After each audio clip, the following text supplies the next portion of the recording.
Oh, brother, oh, brother, oh, brother.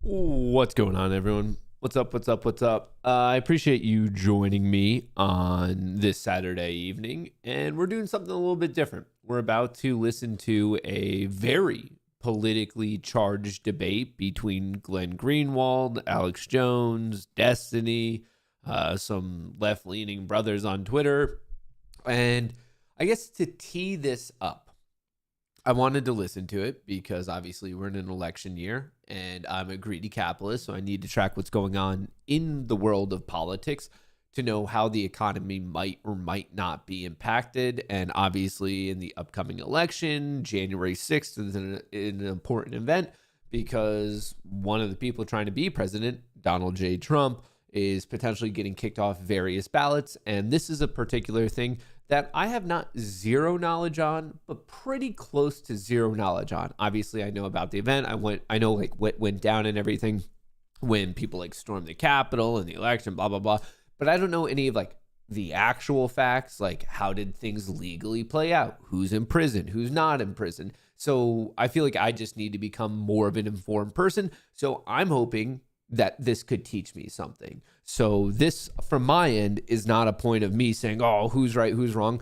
I'm just not that informed myself, and I prefer to rather be more informed so I know what is really kind of going on. Obviously, my knowledge is very superficial of just, I remember the day, I remember the craziest, I remember watching the videos, but I don't really know any of the pure legal, political developments that have happened afterwards. So that's what I want to do. And I figure if I'm here learning something, maybe you'd want to be here learning something as well. So just to kind of tee this up a little bit, this on January 6th is a debate about what happened on January 6th a couple of years ago.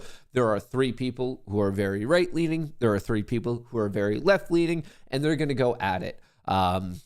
Obviously, coming into this, you guys might have thoughts and opinions of who's right, who's wrong. You might have thoughts and opinion of who's a better debater, who's not a better debater. And in all reality, hey, you're entitled to it. I just really don't have any myself. All six of the people speaking I've heard of in the past, but it's not like I follow any of them religiously. They just kind of pop up in the cultural internet zeitgeist type of a thing. So it's going to be starting very, very soon. If you guys have any add-ons of your own, feel free to comment it away because I'm during this. If something pops up and I'm a bit confused, I might be Googling it to search it. For me, this is just a very, very, I guess, big, informative type of opportunity. Now, it might be a bust and they might just end up all screaming at each other and I might learn nothing, or I might actually be able to learn something. Sometimes you just got to take a big swing.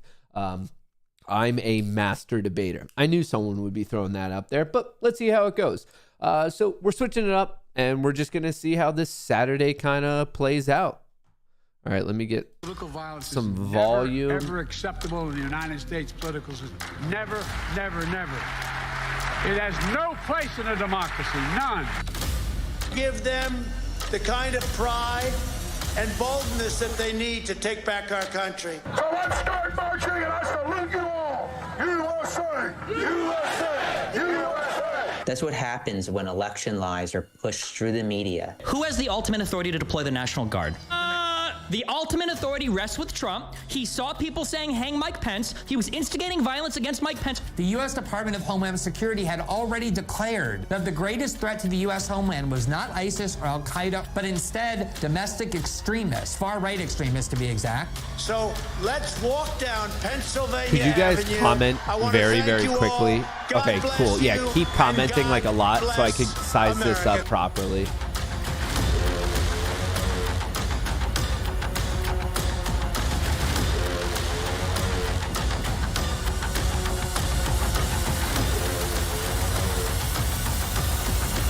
All right, that chats.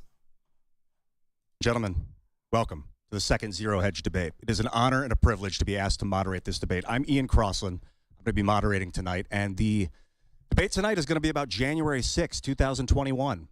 Some things happened on that day, and we're going to be talking about them from start to finish as best as possible. We have an incredible panel of human beings that I'm going to be introducing shortly. But before I do, I want to talk a little bit about Zero Hedge, who's putting on the debate. Zero Hedge was a company founded in 2009. It's a libertarian, fiercely independent and counterculture news organization. They are also, they have on their website, they have a premium service that I want to talk about before we get started. You can go to zerohedge.com and sign up for the premium service, bypassing the advertisements to get exclusive financial, economic, and geopolitical knowledge and data. It's highly articulate information. It's a really great organization. And it also gives you access to the secret Twitter feed, or the X feed, formerly known as Twitter. What's up, Elon, in case you're listening? With market-moving financial advice, real-time updates. It's a great service. So you can go to zerohedge.com, sign up for the premium service, and get started there. And from there, we're gonna jump into it. I want to introduce our panel of incredible people, as I said earlier, and I'm going to start from the end and give you guys a chance to introduce yourselves. We have Ed Krassenstein. Yeah, how's it going? I'm Ed Krassenstein. You know me on X at Ed Krassen, also the twin brother of Brian. Thanks for pointing out that it's Krassenstein, not Krassenstein. Well, it can actually be either. You can do Krassenstein or Krassenstein, and I really don't care what you use. So It's Frankenstein, not Stein. Okay. not Frankenstein. But that was Alex Jones, if you didn't know. We also have Brian Krassenstein. Hey, Ian, it's great to be here. I'm Brian Krassenstein, known as Krassenstein on X.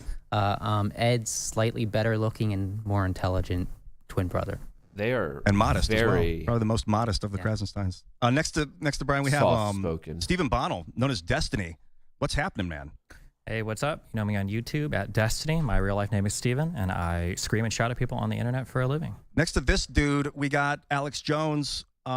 Alex, explain yourself. Well, I don't think I probably needed much of an introduction, but I mean, I was there on January 6th, and I saw what happened. And so it's a very important discussion we're about to have tonight. I'm glad everybody came.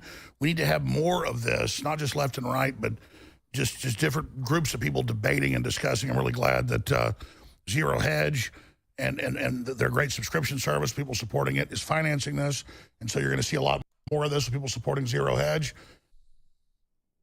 Uh-oh. X is having some tech issues. And so I'm just honored to be here with you guys in Austin, Texas. Yeah, absolutely. Shout out to Zero Hedge. Great company. Great people, too. Really great people involved with the company. And to your left, my right, Darren Beatty. What's happening, man? Great to be here. Thank I you. actually I'm don't Darren know who Beatty. this dude run is. a I heard news about site him called once. Revolver.news, which is reported extensively on January 6th. And you can also see Revolver? me What's on this guy's X story? at Does anyone know? Darren J. Beatty. And you're a Trump advisor and speechwriter. Yes. And a former professor. And you helped quarterback a lot of the groundbreaking stuff that Tucker Carlson put up. Indeed. So I'll sing your praises since you. Thank you. And we also have coming in Revolver remote news? live, Glenn Greenwald from your studio in Brazil. What's happening, Glenn? Hey everybody, Glenn Greenwald. I'm a journalist. I'm the host of System Update on Rumble. I had planned to be there in person. A little logistical problems intervened, and I wish I could be, but I'm really looking forward to participating.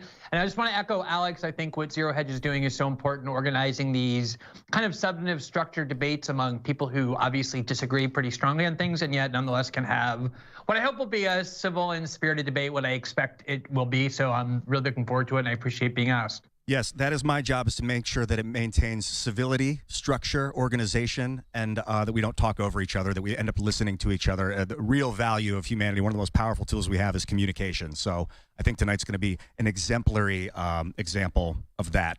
Let's go for this. The first question I got for you guys, and this is really for the entire panel, and anyone that wants to start it off, maybe we can start with you, Ed, since just because you're on the end and we can move around, is January 6, 2021.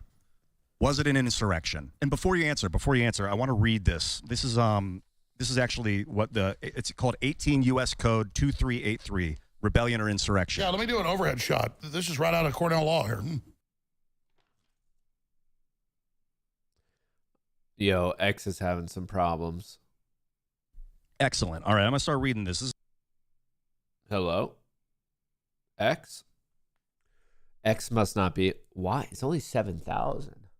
Or two. I'm surprised X can't handle this load right now. And it was also kind of pitched. People knew this was coming.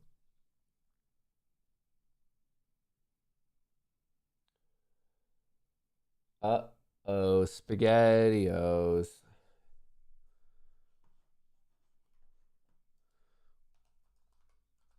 Uh-oh, I'm going to see if I can find a different link.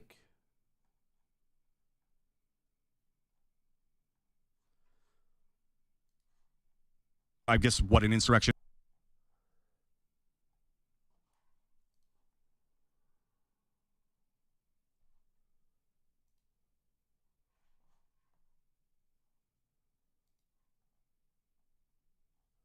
I'm looking for it on Zero Hedge's actual website.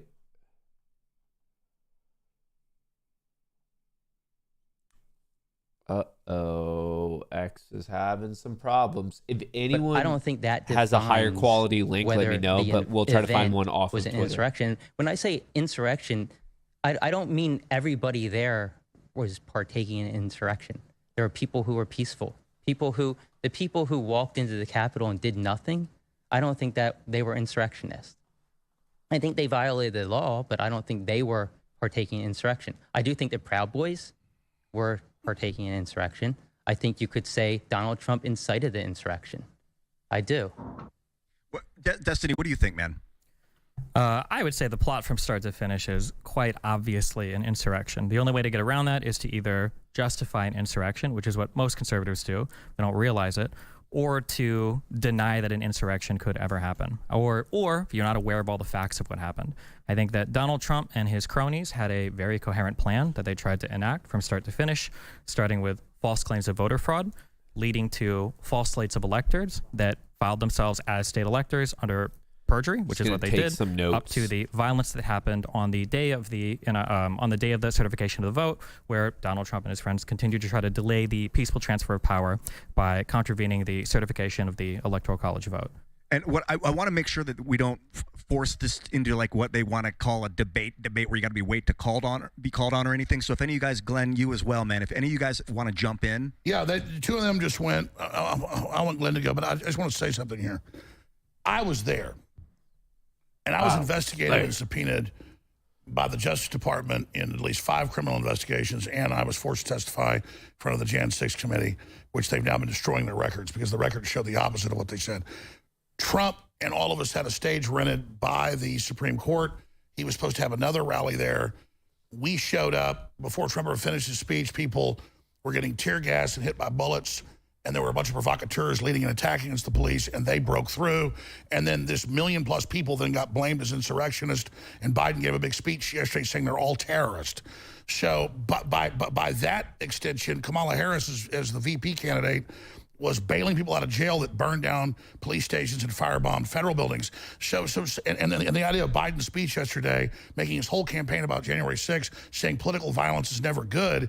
The Democrats are the ones that call for political violence. So I was there with a bullhorn, but I could only reach 100 yards out when the tear gas was hitting me, saying, don't go in, don't fight the police. This is a setup. And we have hundreds of videos. And so regardless of what the left tries to do, they're all out there of people taking off their Antifa stuff and putting on the Trump garb and the police fake arresting people, attacking them and then high-fiving them. I mean, this has all come out in the new footage, and it's all getting... They fake arresting them? How were they fake They would grab them and arrest them and then drag them in and then high-five them, take the handcuffs off and high-five them. Those videos, what people are going to take everything I say, they're going to put it on X and show what I said. That's what we dominate. Come on, Twitter. So what I'm getting at here, let me tell you this.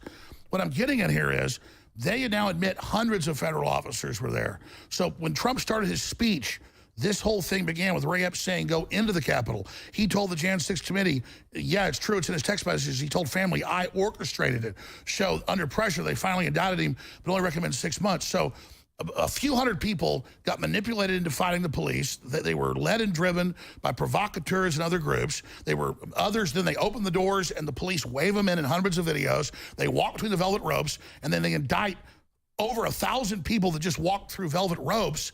And then now we're told in the National Security Directive of President Biden, the #1 threat is the American people. And he had a declaration of war yesterday against all Trump supporters and says to protect democracy, we're not going to let you vote for Trump. So as Stalin said, I care not who casts the votes, I care who counts them. Well, Biden doesn't care who casts the votes. He cares who's allowed on the ballot. So we've already won. No one's buying this. And when this happened 3 years ago, the Wall Street Journal had to print a retraction, but they said I was there as a coward telling people to attack.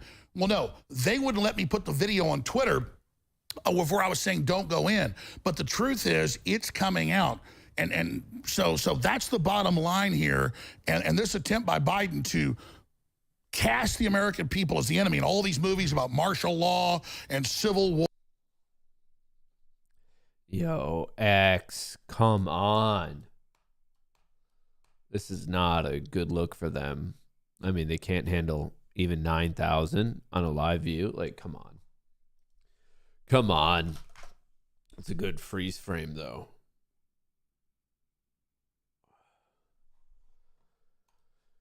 Solid freeze frame.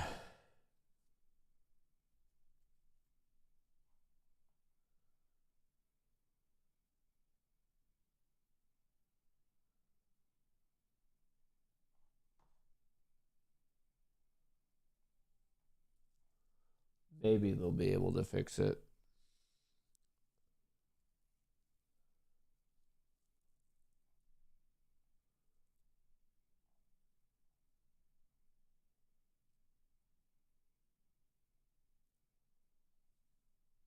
Or on the flip side, maybe freaking not. This is embarrassing. I thought there would be an independent one on zero hedge, but are you guys finding a better one?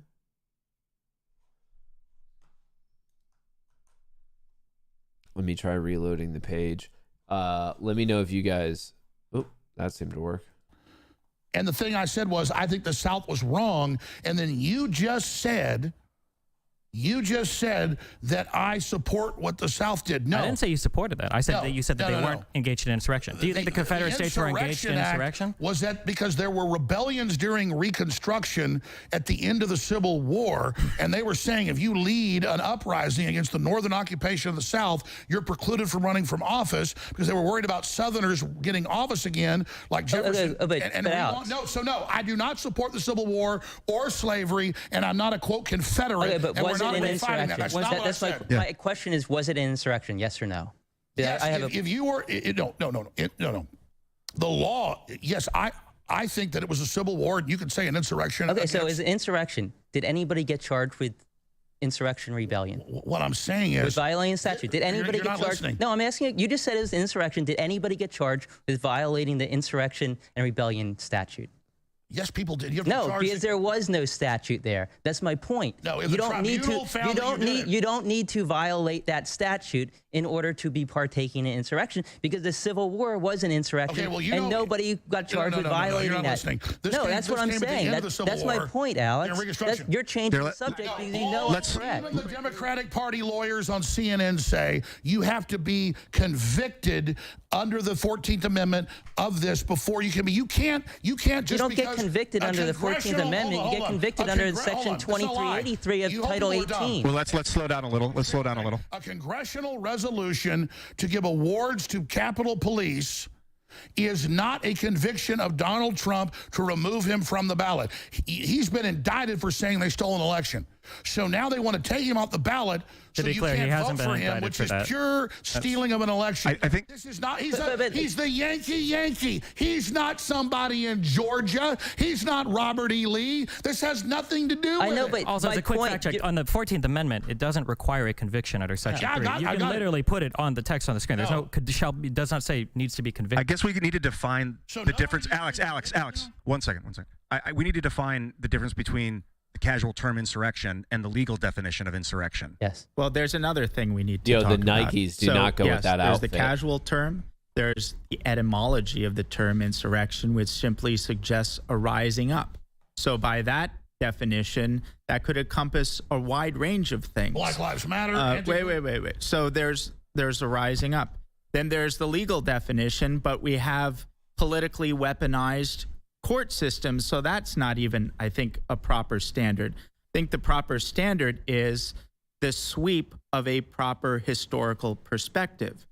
Does the event of January 6th compare to the antecedent that we've been discussing, the Civil War? So if the question is Civil War an insurrection, my question is the scope and scale of the event of January 6th comparable to the Civil War? Because Joe Biden has directly made this comparison, which I think is flatly ridiculous, and that comparison has to be valid in order for these ridiculous Section 3 arguments to have any force or legitimacy. And I think any common lie on its sense. face. I mean, it's a lie. I'm gonna shut up. It's a lie on its face. They say it's bigger than Pearl Harbor and 9/11. That is bull. Okay, so here, let me finish what my point. Yeah, do that, and then I want to go to Glenn for a second. So my after you do point that. is that two things: the Civil War was an insurrection. I think it's hard to argue that. Nobody got charged with a crime of violating the Insurrection and Rebellion Statute 2383. What about 1992, the LA riots? George Herbert Walker Bush, he invoked the Insurrection Act. 12,000 people were arrested, 63 people were killed, hundreds were injured. Was that an insurrection? Yeah, I saw that too, Billy. No, it's a Alex declaration is of the only federal one martial without law. But was it an headphones on? insurrection? Because nobody there Yeah, was when people are charged with burning- violating. but that's Nobody there was charged with violating Section 2383, the Insurrection and Rebellion Statute. But we still consider that an insurrection, I mean, by that yardstick, Kamala Harris bailing out people that firebomb federal buildings. That is Glenn, not true. Glenn, talk to me. You have something to say. Yeah, I actually think what Destiny and what Ed are saying are very important. First of all, I was going to say that I think one of the problems with how these things are debated is that a lot of people these days have very binary prisms for understanding things. A lot of that comes from YouTube debate where you have to declare yourself on one side or the other. So Destiny said, oh, everybody either hates this insurrection, thinks it's an insurrection, or they deny it happens, or they think it's good. And there's so much middle ground. Namely that for me, this was a political protest that spilled over into a riot where a small minority of the people engaged in violence. I don't think we want to urge that to happen. We don't want to defend that. I consider that lamentable. But the fact that it's laughable to call this an insurrection is actually demonstrated by the examples that they're using. This was a 3-hour riot that was extremely easily subdued. It doesn't remotely compare to any prior insurrections, let alone to the Civil War. The only people who were killed on January 6th were 4 people, all 4 of whom were Trump supporters, 2 of whom dropped dead of a heart attack and 1 from a speed overdose, because these were not exactly a well-trained militia. And when Jack Smith went to charge Donald Trump with multiple crimes, he had a lot of options to charge him with, and he charged him with a lot of crimes, including very dubious ones.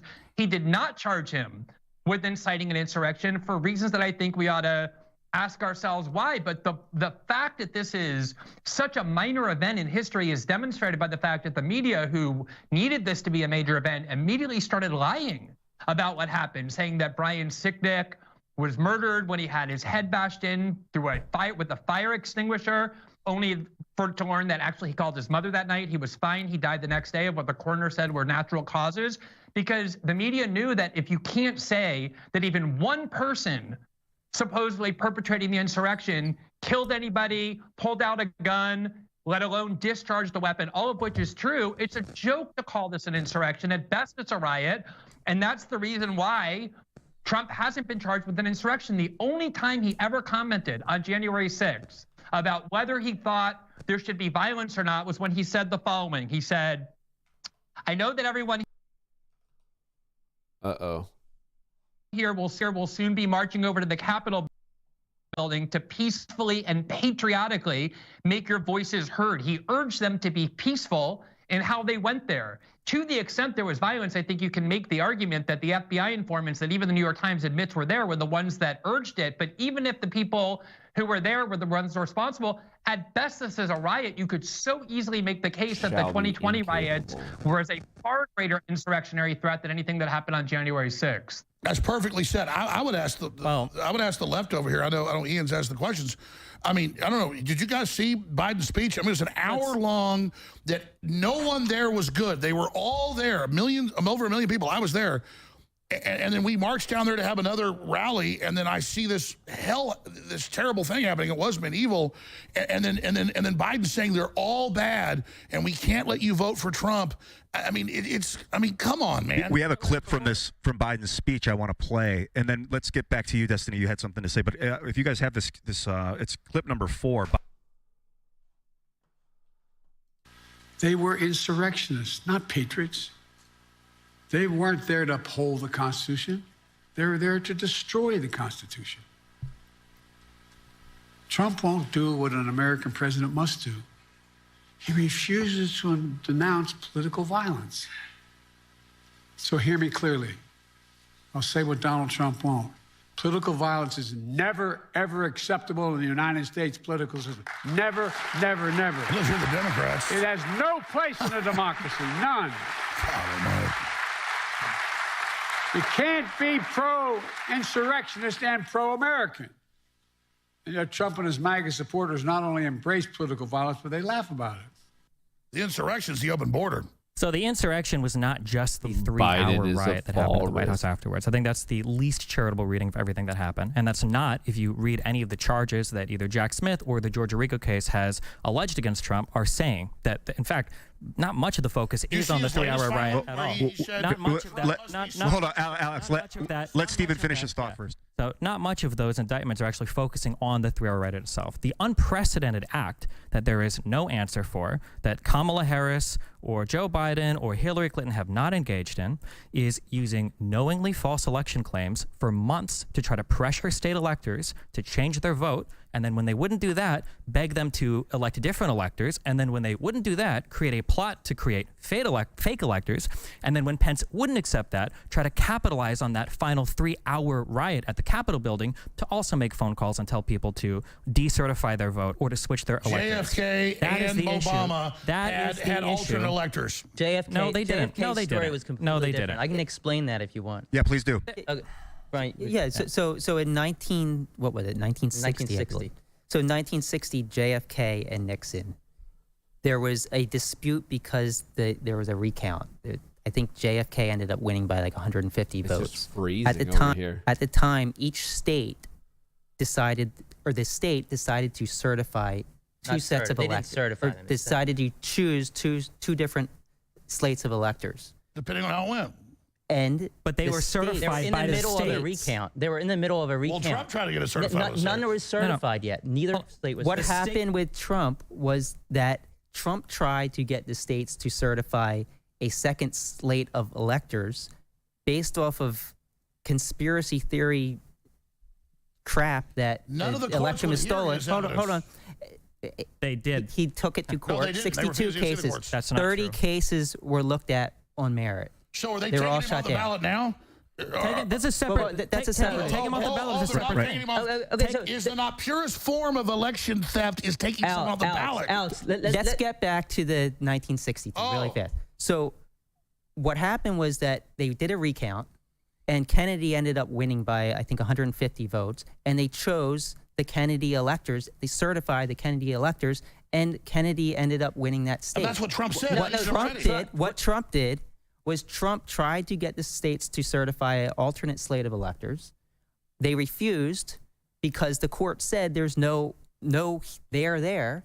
And then when that didn't go through, Trump decided to get his own slate of electors above the states that were not certified and tried to use that to force Mike Pence to say that Joe Biden didn't win these electoral votes. I just need to interject really quickly. So if we want to be precise in terms of the scope of the debate, I think it's about January 6th. And so the lead up to it might be relevant to some of the criminal indictments, but it's technically speaking outside discussion. But if we're gonna bring it into the discussion, I think there's an operative word there, knowingly. And that's operative within the context of the charging documents. But the idea that Trump thought that he lost the election and he was knowingly lying and knowingly engaging. No, he believes, I guarantee it, whether you believe it or not, Trump believes that the election was stolen, and he was using the legal recourses available to him at the advice of his legal advisors. So to be clear, that is not true. Most of his legal advisors said that this idea was crazy. Well, no, but he had legal advisors who were telling him. If you search hard enough, you can find anybody to validate an opinion. But what you've just done is what I opened with, which is saying he thought the election was stolen, therefore he was justified to engage in insurrection. But is it right to take him off the ballot? Since you don't want to debate January 6th, that's for the Supreme Court to decide. That's for the Supreme Court to decide. I'm asking a question.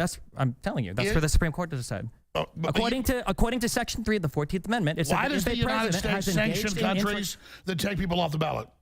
What? That's not even remotely relevant. Destiny is a okay, dude. all right. So You know what? You know what the United States we usually. Wait, here we have. Independence. If we do want insurrection, you'd know it. It would probably be for things like circumventing the vote, like asking the vice president, for instance, to unilaterally win the election. So that would be something that we might sanction another country vote for somebody because they make up a bunch of stuff and he's not found guilty anywhere, but you guys just parrot it over again like two men. If you don't like the Constitution, that's your fault, Alex. If you don't like the Constitution, that's on you. Really? Then why are you saying that Section 3 of Amendment 14 requires a conviction? Alex, why did you say that Section 3 of Amendment 14 requires a conviction? Can we put the text on stream?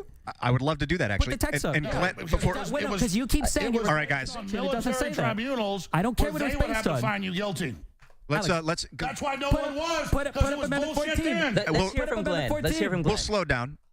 This is a great conversation. Glenn's about to drop some knowledge. I'm dominating. Yeah. You're just talking a lot. Glenn's in remote from Brazil. So Glenn, anytime you have something to say, it's helpful for me if I see a visual cue. Maybe your hand goes up. I can tell you have something you're going to say now. But let us know.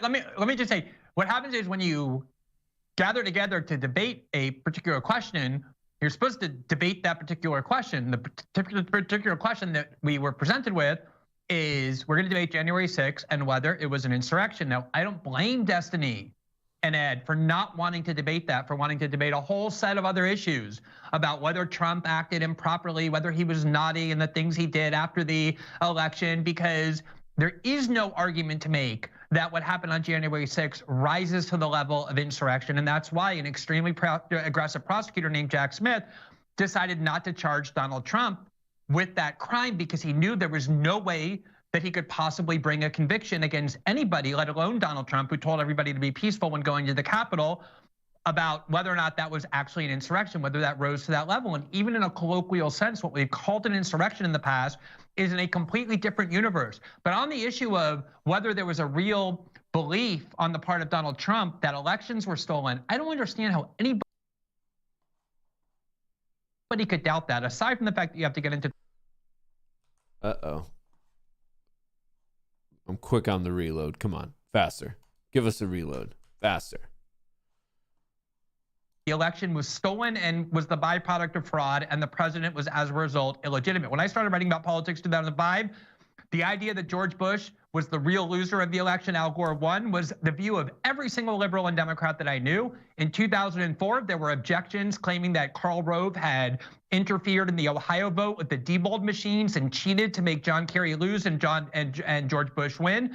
And then in 2016, Hillary Clinton and the Democrats said that Donald Trump was the illegitimate winner, that Russia had helped him, and they tried to convince the Electoral College to abandon the certified results of the state. Obviously, you go back to 1960, and there's a lot of historians believe that election was stolen. So it's not like Donald Trump was the first person to ever wonder or believe that an election was stolen from him. It's a very significant tradition in American political history, if you know anything about politics before 2016. And if Trump believed that the election was stolen, and while it's true, a lot of people in the Justice Department and a lot of people in the White House told them they didn't think it was, he did have advisors and lawyers telling him that they think there was evidence of it. Then the question is over, even on these other issues about whether or not Trump engaged in some conspiracy against the United States. But the issue is January 6th an insurrection? Well, that's right. But I mean, Glenn, since they've... Let's respond to Destiny, and these guys haven't talked to neither is Professor Beatty. Hillary was in videos 2 days ago saying Trump's going to steal this election. So why are they allowed to say it? It's free speech. You don't get indicted for it. Trump didn't get indicted for that. Oh my God. They indicted him and they put it in the charging thing in Georgia saying he says the election. You're hoping people don't read the documents. You can go read it. It's a RICO case. There's a bunch of behavior that is within a RICO case. Oh it's my God. It's self-illegal. That's the point of a RICO case. Yeah, right. Can I talk about the differences? So Bush versus Gore, what happened? The Supreme Court ruled and Gore conceded. He stopped saying this election was stolen. He stopped saying I won. That was Supreme Court. Yes. Did Gore refuse to certify the vote? I don't remember. Did he do that? The vote was certified. He didn't have an alternate slate of electors? Exactly. Okay. So after Trump wanted a Supreme Court hearing. Trump wanted the same thing. 62 cases were brought before judges. And you said earlier, none of them are based on evidence. 6 of them were based on standing. 6 out of the 62. They wouldn't even hear it. Do you know how many of them were Trump-appointed judges that made those rulings? 17. So six of them. Let me finish here. 6 of them were based on standing. 4 of those that were based on standing, the judge also analyzed the merits and said there was no evidence or insufficient evidence. So only 2 of them, and that was Texas versus Pennsylvania and Gomert versus Pence. Do you know what those 2 cases were? No, Texas I know what the cases are. Texas tried suing. No, I agree with you. Biden says inflation's fine right now. Texas tried suing Pennsylvania, Michigan, Wisconsin, several other states, saying that the election was stolen. And the judge said, no, Texas can't sue these other states. Somebody in that state who was affected had to sue them. Now, the other case was Gomert versus Pence. He challenged the Electoral Counts Act of 1807, saying that Pence could overturn the election. He said that Pence could, I think Pence that's wrong. I agree with you. I think that was a wrong legal those theory. are only 2 that were based I agree with you on that. So, but what I'm saying is, then if Biden's going to win so big, why can't Trump be on the ballot? That's not up for Biden to decide. That's up for the Supreme Court to Biden decide. said he wants him off the ballot. It doesn't matter what Biden says. Oh, Biden's not the one that decides that. Trump lost. That's why he can't have his race car on the track. Yeah, this horse is going to lose, so it can't be in the race. Bull crap. Who do you think has the authority then to determine the interpretation of Amendment 14? Man, I know the State Department. Why can't you answer a single question? Why not just answer one question? Just keep saying, I'm just asking a simple question. Who has the authority ultimately to decide it? The president has not. The president has the authority to decide on CNN, matters of constitution. You don't let me talk. Because you won't answer the question. The president has not been He's going to ramble. He's not going to Even answer on anything. CNN, the legal analysts say that you have to be convicted. So, Destiny, you can sit there and have blue hair and be trending. No blue hair right now. and make all these, like, the moon is made of cheese. I'm Destiny. Does the word convicted... every American knows you don't lose your rights when you're not convicted. He's not been convicted. And here's the good news. It's backfiring. We have the Declaration of Independence, and we can vote for who we want to. No, you can't. Well, he's just screaming. You can't vote for non-citizens.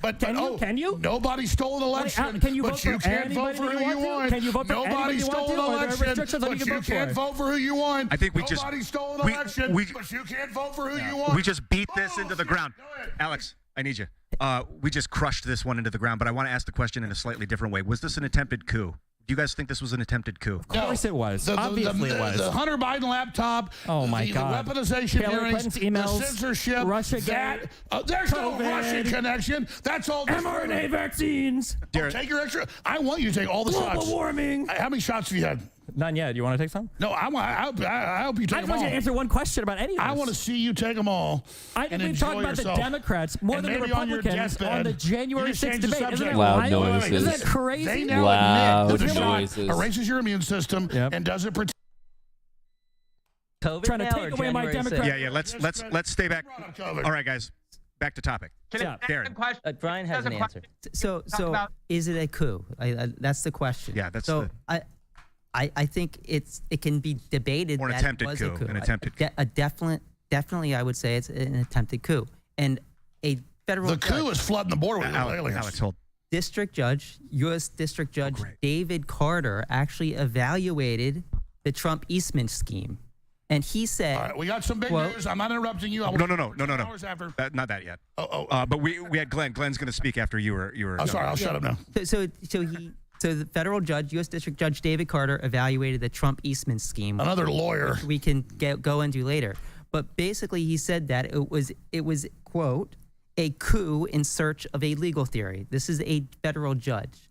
So a judge. We have a CIA coup over America. Hey, the CIA killed Kennedy? Judges aren't part of the CIA. Oh my Are God! They? I don't think so. Is that something? Is that a new theory of yours? No, it's not a new theory of mine. No, the whole thing is a big rotten.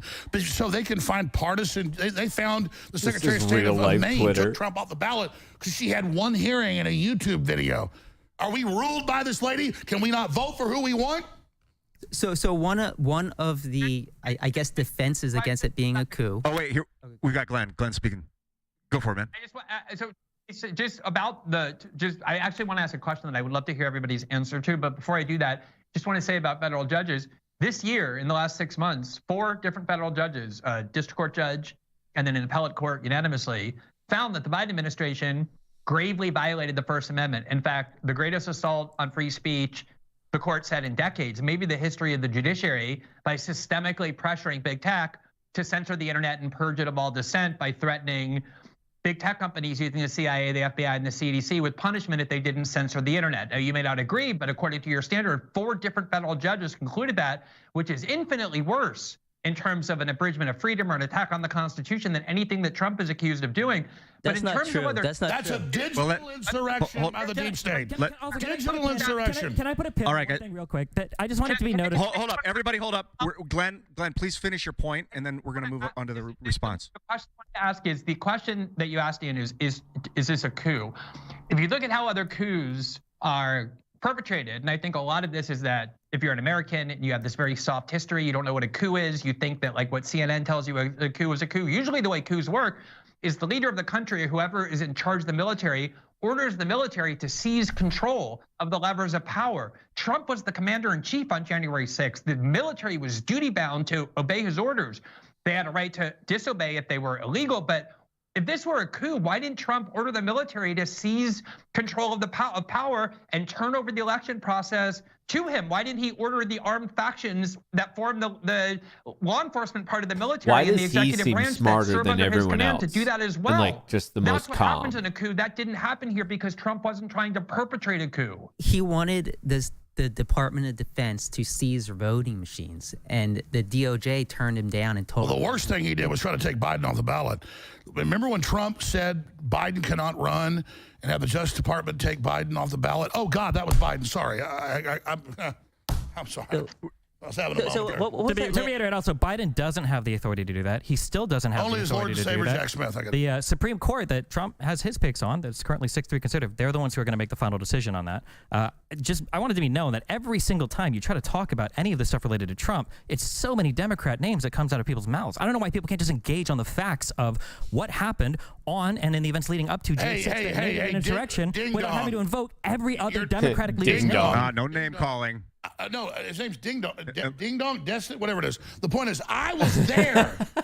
There was over a million people, and they said police are attacking, and we got there like shooting tear gas, and then a bunch of feds helped break through with some idiots that got mad, had a brawl, and then the cops go, "Come on in, everybody, come on in." So Alex, so there's everybody sees those videos now. Okay, so call this the new Pearl Harbor, worse than 9/11. 3,000 people. Do you disagree? Let me ask you this: do you disagree with them claiming this was worse than Pearl Harbor or 9/11? I think it depends how you ask that question. I would say no, it's not worse than Pearl Harbor or 9/11. What are you basing on it? Are you basing? No, I get it. Trying to take people's votes away is sacrosanct, but you're trying to take people vote for Trump. There's an unprecedented that a president of the United States would do everything within his power to prevent the peaceful transfer of power to the next president. He said, "I want you to peacefully march down to the Capitol." That is a uniquely horrible event. So the horrible. march to the Capitol, what was bad was him watching the riot happen for 3 hours and doing nothing. No, it took him. It was the riot was happening. He spoke for an hour and a half. It started then. Watched it like 30, 40 minutes and then shot a video.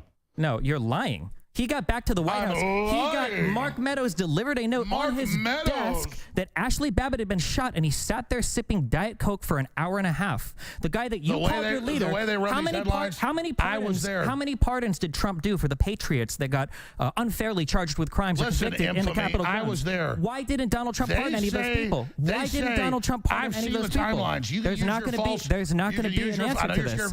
Because there's not. You're scared to answer any questions. They claimed on their timelines. Every single for almost an hour and a half.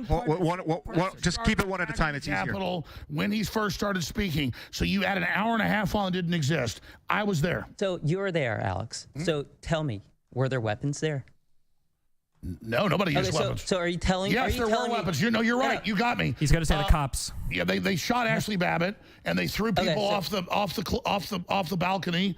And they beat a woman's brains out. You're right. There were 75. Oh, no, nobody shot a woman? Nobody beat a woman to death? Nobody beat a woman on the ground. That's a fake video that got put out. That was not real. Ashley Babbitt's fake, folks. She was wow. shot. I like how you would think that years after the event, we're now getting unreleased footage like there were 1,000 people sitting right around it. There's video of that event from 5 different angles without her getting beat by a baton. How would that take years to report? Oh, my God. Everybody on X, get him saying they didn't beat a woman to death. Everybody watching, go to Google. Yeah, let's... on the ground. You just screwed yourself. All right, guys. I asked you about weapons. Got your ass. Woo! All right, Alex. Yeah, got his ass now, Once you're baby. done celebrating, Got his ass. Damn it. Nobody died. Old woman didn't get drug in by the cops and beat by batons. This is an Eagles-Cowboys game. What is this that we're No, watching? he wants to do little one-ups and just So what Trump fans are, it's a hope the sports game audience to only them. goes off how much emotion there is. I can top you. Alex, I can calm top down, you. buddy. Calm down. Calm Here we down. go. Okay. So you said the weapons. I don't know. were the He's a Fed good shooting at comedic bad. add to this, but in terms of like about, learning something, I don't know How if about Alex the guy Jones who is like the the best three men add-on. on the corner of 14th and Independence who had AR-15s? How about? Oh, they use those? They didn't use them, but What about the pipe bomb? I asked you a question. Who's that? Alex, I asked you a question if people had weapons. How about how many weapons were seized? Like, hey, I got a dick. 75 I got of a the dick. people That means arrested. I'm raping people. 75, Alex, 75 of the people arrested within the Capitol building had weapons. Let's we have a couple of clips. Knives and stuff. Oh, they're guns. the knaves have weapons and disarm them immediately. Guy Reffitt. How about Guy Reffitt? What is he? 3%er or 3%? Does he have right? nuclear weapons like Biden? He Say we're going to use them on had Russia? a handgun on the stairs of the Capitol He building. had a handgun. As he was encouraging people to. That's worse than Pearl Harbor. As he was saying, telling people to go into the Capitol, as he was saying he wants to drag Nancy Pelosi out of the Capitol and hopes her head hits every stair on the way out. Did he say Let me go finish, into the Alex. Capitol like Let me Rams? just finish my point before you cut me off. He wanted to drag Nancy Pelosi out and let her head hit every stair on the way out. He said, and a guy pooped on Pelosi. Finish, Alex. So Alex, we don't blame the Yeah, let Ed finish this point because we're going to go to Darren really He quick. said on his way to the Capitol building that they're going to take the Capitol and insert their own government. Yeah, so and he had a out of a handgun billion on the people, steps a of few the Capitol lunatics were building. there, and you call it like Martians invading and blowing the earth up. Like Glenn Greenwald said. His intention wasn't an insurrection. Yeah, Are you saying his intention wasn't an insurrection? He's saying he's going to drag Nancy Pelosi out. He's saying And he wasn't under Trump's command. All right. Trump didn't tell him. Trump said go peacefully. Alex, can I Trump just said finish go and you can peacefully. respond? Yes, you can finish your point, and then we're going to go to Darren. Can we use a mute button or something on Alex? No, I'm not going to be run over. So he was on his way to the Capitol building saying, we're going to take the Capitol and install our own government. He had a handgun. In his so Trump, and I'm guilty? handgun on I'm his, guilty? in his No, Alex, let him holster finish. on the stairs of the Capitol saying he's going to drag Nancy Pelosi and Mitch McConnell out.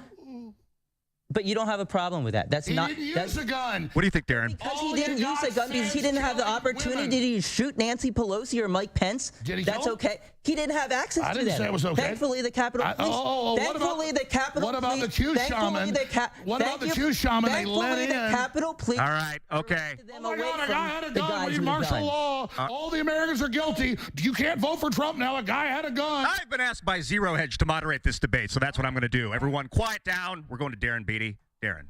Moderator's getting pissed. Coup. What do you think about what they've been saying as well? I don't think it's a coup. I think question of an insurrection, you can go to the etymology of rising up. That could be anything. If we keep the proper perspective in mind, it doesn't elevate to anything resembling the Civil War, 9/11, or any of the crazy What, comparisons. one guy with a gun isn't as big as the Civil War? No. They didn't use the gun? Darren, keep going. So there's that. The scope, I think, matters, and that's what we're really getting at when we talk about insurrection. The courts are politically weaponized, so I wouldn't even rest, the legitimacy on the question on the determinations of the courts, which we can see are running away with pretty wild and ridiculous theories. Weaponized court system. So there's that. And then, these, sure, there are random nut jobs who are around D.C. on that day and any other day. And so I don't think that's relevant to the ultimate question of whether it was a coup, whether it was an insurrection. And as I said before, the stuff about Trump and the legal theory behind his, multiple part plan, that could be an interesting discussion. It's technically outside the scope of the debate. But again, I would reiterate, anyone who knows Trump, anyone who knows people who knows Trump, 100% certainty Trump genuinely believes that the election was stolen. He had multiple legal advisors. Many of his advisors were trying to sabotage him from day one. Just because he was advised by one of these snakes doesn't mean that he therefore agrees with what they say. He agreed with the people who told him it was stolen and that he had legal recourse to address that, which he implemented. So there's nothing that rises to an insurrection or coup about that either, even though that's outside of the scope of our discussion for today. So Cassidy Hutchinson said that Trump said to Mark Meadows, "I don't want people to know we lost. It's embarrassing." I'm glad that you mentioned her, because this gets to the televised sham that was well, these. she was under oath. Who under oath for Trump said? Well, she changed her story a bunch. Yeah, she was clearly, under oath. Yeah, she was under oath. So the thing here is under that oath. Listen. So the thing here is why that is the January 6th committee destroying the transcripts? The January 6th committee called near 98% of their witnesses were Republicans. It was kangaroo. These people were under oath, Republicans, and they testified. The people who didn't testify within the Trump circle, there were dozens who Fifth Amendment. They refused to say a word. So you're going to tell me that the people that testified under oath are the liars, but the people that said things in the public but failed to say anything under oath are the ones that are telling the truth. Let me say now, I wasn't just there on January 6th. I was in that congressional hearing and took the Fifth 98 times. And not because I had anything to hide. The Fifth Amendment isn't just to incriminate yourself. It's because they wanted me in a perjury trap. And they were to have witnesses claim something wasn't true. I think attacking the Capitol makes us win an election? Yeah, but witnesses against their testimony versus you can't get you in perjury.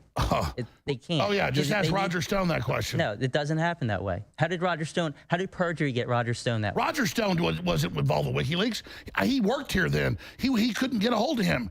I knew he told the truth. He didn't tell anybody I'm behind the WikiLeaks. They said Roger Stone ran WikiLeaks. He never even talked to Julian Assange. I didn't say he ran WikiLeaks. No, they freaking tried to put him in communication. I think this is getting off topic. Oh my God, this is off topic. That's okay. Roger didn't lie to Congress when he said, "I don't know I have not interviewed Assange." Let's pull back to Darren. Darren's going to finish off what you were saying about this, and I think Glenn, you were going to mention something after that, and then I have a couple of clips that we're going to play. But Darren, yeah, I mean the January 6th hearings were a show trial of the sort that would make Kim Jong-il blush.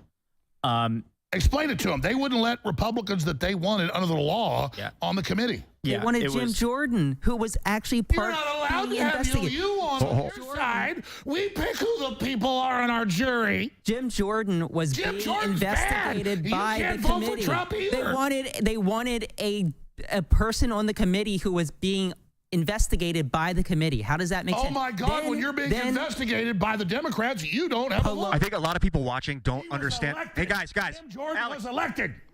Does that matter? The people that are listening don't have the context, so if we start rapid fire argumentation, a lot of people are going to lose interest. We need to stay focused and listen to each other. It's really important. Staying focused makes it really hard for them to win their case. It is really hard. Win their case when they have to stay focused. It's very hard, but with any of their views of reality. It is possible. Well, I'm going to go take a piss, and I'll let you tell people fairy tales. But what's happening is Darren is going to continue what you were saying about finishing up your thought, and then we're going to Glenn Greenwald.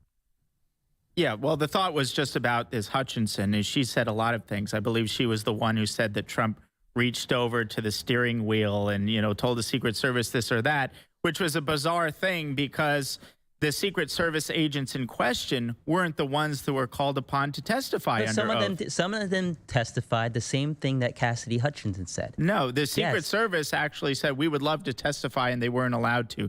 The two Secret Service agents in question in that specific anecdote were not allowed to testify. So why would they take the secondhand report from Hutchinson when they could have interrogated directly the people who would have been direct witnesses to that? Yeah, they're in not those two specific agents. But why not? Other why agents in the car with Trump testified for the J6 committee. I don't know why they would or wouldn't testify or have particular people testify, but other people in that car did.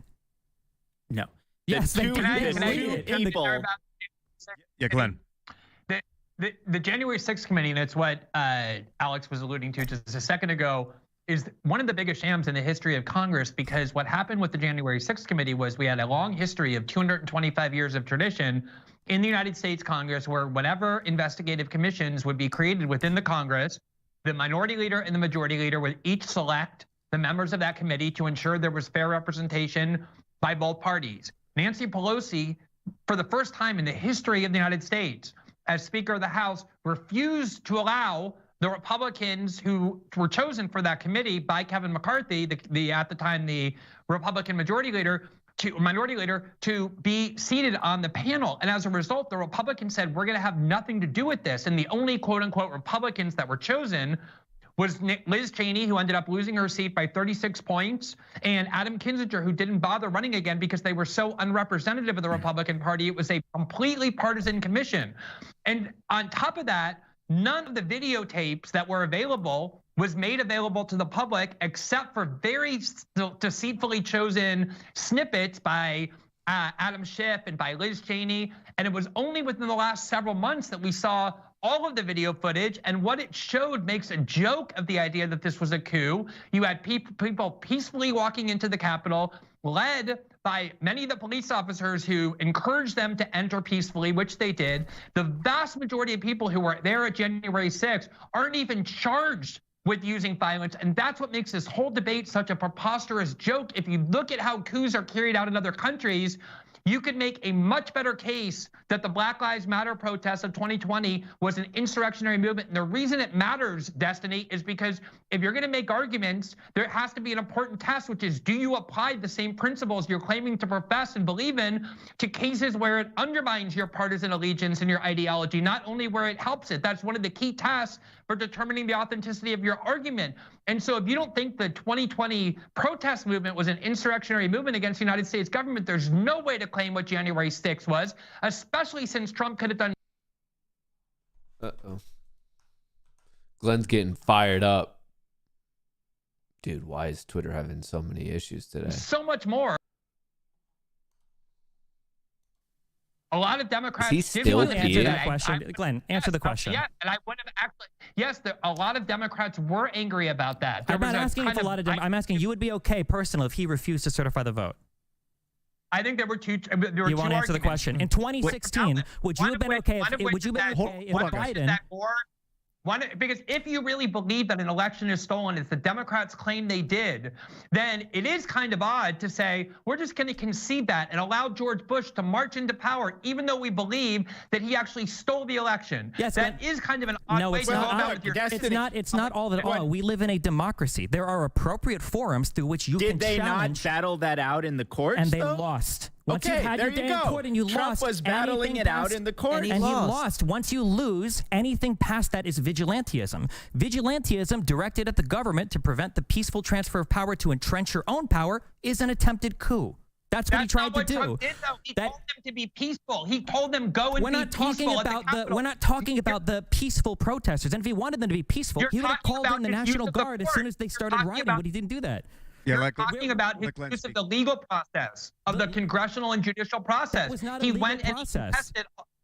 If he had ordered the military or some other FBI or any of those agencies, the CIA, to go and use violence on domestic soil in order to ignore those court rulings the way people do when they're trying to implement coups, you would have a good argument. He didn't do any of that. He invoked all of his legal rights in the judiciary and in the Congress. He lost and he walked out of the White House on January 20th. He did not have to be dragged out. He wasn't arrested by the military, which is what happens in coups. So much of this is because you only started paying attention to politics in 2016. You only live in the United States. You have no idea about history or anything that happens in other countries. You have no idea what a coup is. This is a coup. Glenn, you bring that up. Glenn, you bring that up, and you're trying to use Hawaii as an example for something that was comparable, where both slates of electors were actually duly elected by the people there.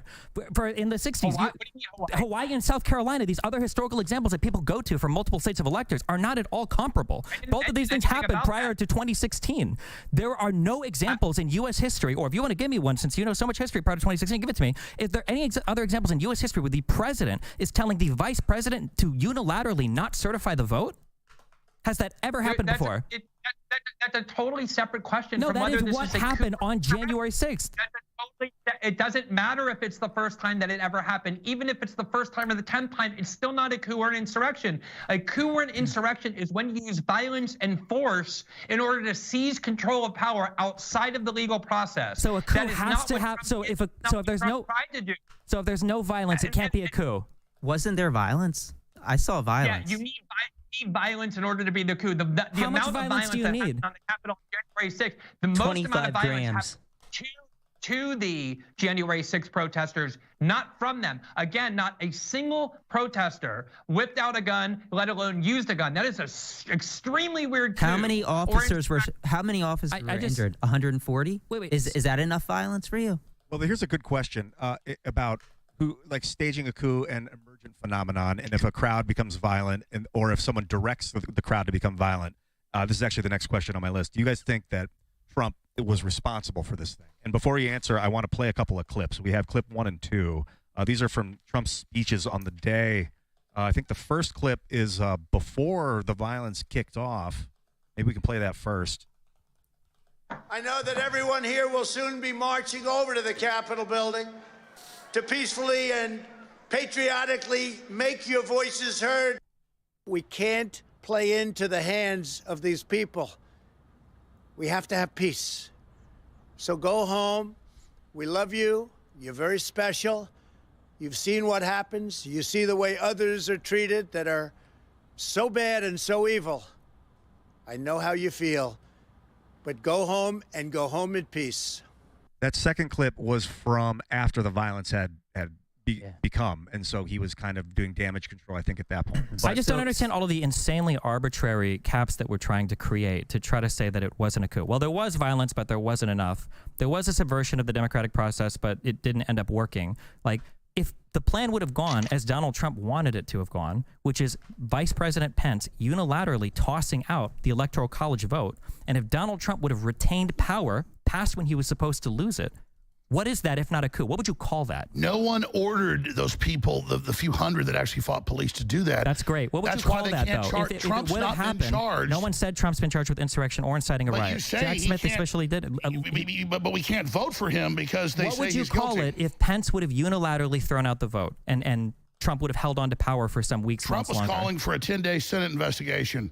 That's why we were there. That's great. What would have happened if Pence would have thrown out the vote? No, that's a hypothetical. Trump wanted a 10-day investigation. No, but I don't care what Trump he also wanted Pence to throw out the Yeah, what would have happened? votes. What would you have Him called and that? Eastman were pushing for that. Yeah, what would we have called that? Can I get a name for that? If you don't want to call it a coup or an insurrection, what would you call that? Well, I'd call it taking Trump off the ballot and saying we can't vote for him. Yeah, I know you won't answer because you probably know he's guilty. That's fine. What about I know he's Glenn? guilty. Glenn, what would you call it if the president was able to entrench his power by asking his vice president to throw out the vote unilaterally, which is what he was trying to do? Do you want to deny the facts? Do you want to deny that it's a coup? What part? A coup. I think You're lucky there wasn't a real coup. Shows the weakness of the argument, but if that had happened, my guess is it would have ended up in the Supreme Court. The Supreme Court would have made the decision about whether Mike Pence exercised his proper authority as vice president, and then Donald Trump, if he had run out of options, would have left the White House on January 20th without any need for military force or police force, exactly how he did. And I would have called that the exhaustion of all of the legal remedies available to the president in the event that he thinks that an election and was therefore stolen. it would have been just the way the Bush v. Gore thing played out. Okay, if both of you guys Exhausting your accept that, legal if both of you options, guys- getting up to the Supreme Court. The Supreme Court makes the determination. Let Darren finish. If both of you accept that, then if the Supreme Court says that because of Amendment 14, Section 3, No, come on. Trump can't be on the ballot, you would both accept. Centralizing power among himself to remain in power, that's not authoritative. What could be? He didn't do that. That's not what he tried happened. to do. That is what happened. Glenn, I know you only read tweets and headlines, Glenn, but believe it or not, that's actually what happened. He wanted a 10-day, and that was our goal, was a 10-day Senate investigation that's in the Constitution. That's not what was happening behind the scenes, though. There's testimony from the lawyers involved. They were wargaming everything. Exactly. His and they're attorney trying general, everything. the assistant AG, And the a lot assistant of these deputy people- AG, all of his legal counsel, bunch of all of the his state lawyers- senators, all of the congressmen. if I can talk over you, I can be way better than you. That's what you've been doing the whole time. No. You're doing it, and then I dominate you. You can't handle it. Okay. He didn't do that, and he left, is the point. And that's the reality. And now they say we can't vote for him, even though we all know Biden's going to win by 10 million votes. That's why we call it an attempted coup and not an actual successful coup. Alex, do you think that Trump was responsible for this thing on January 6th?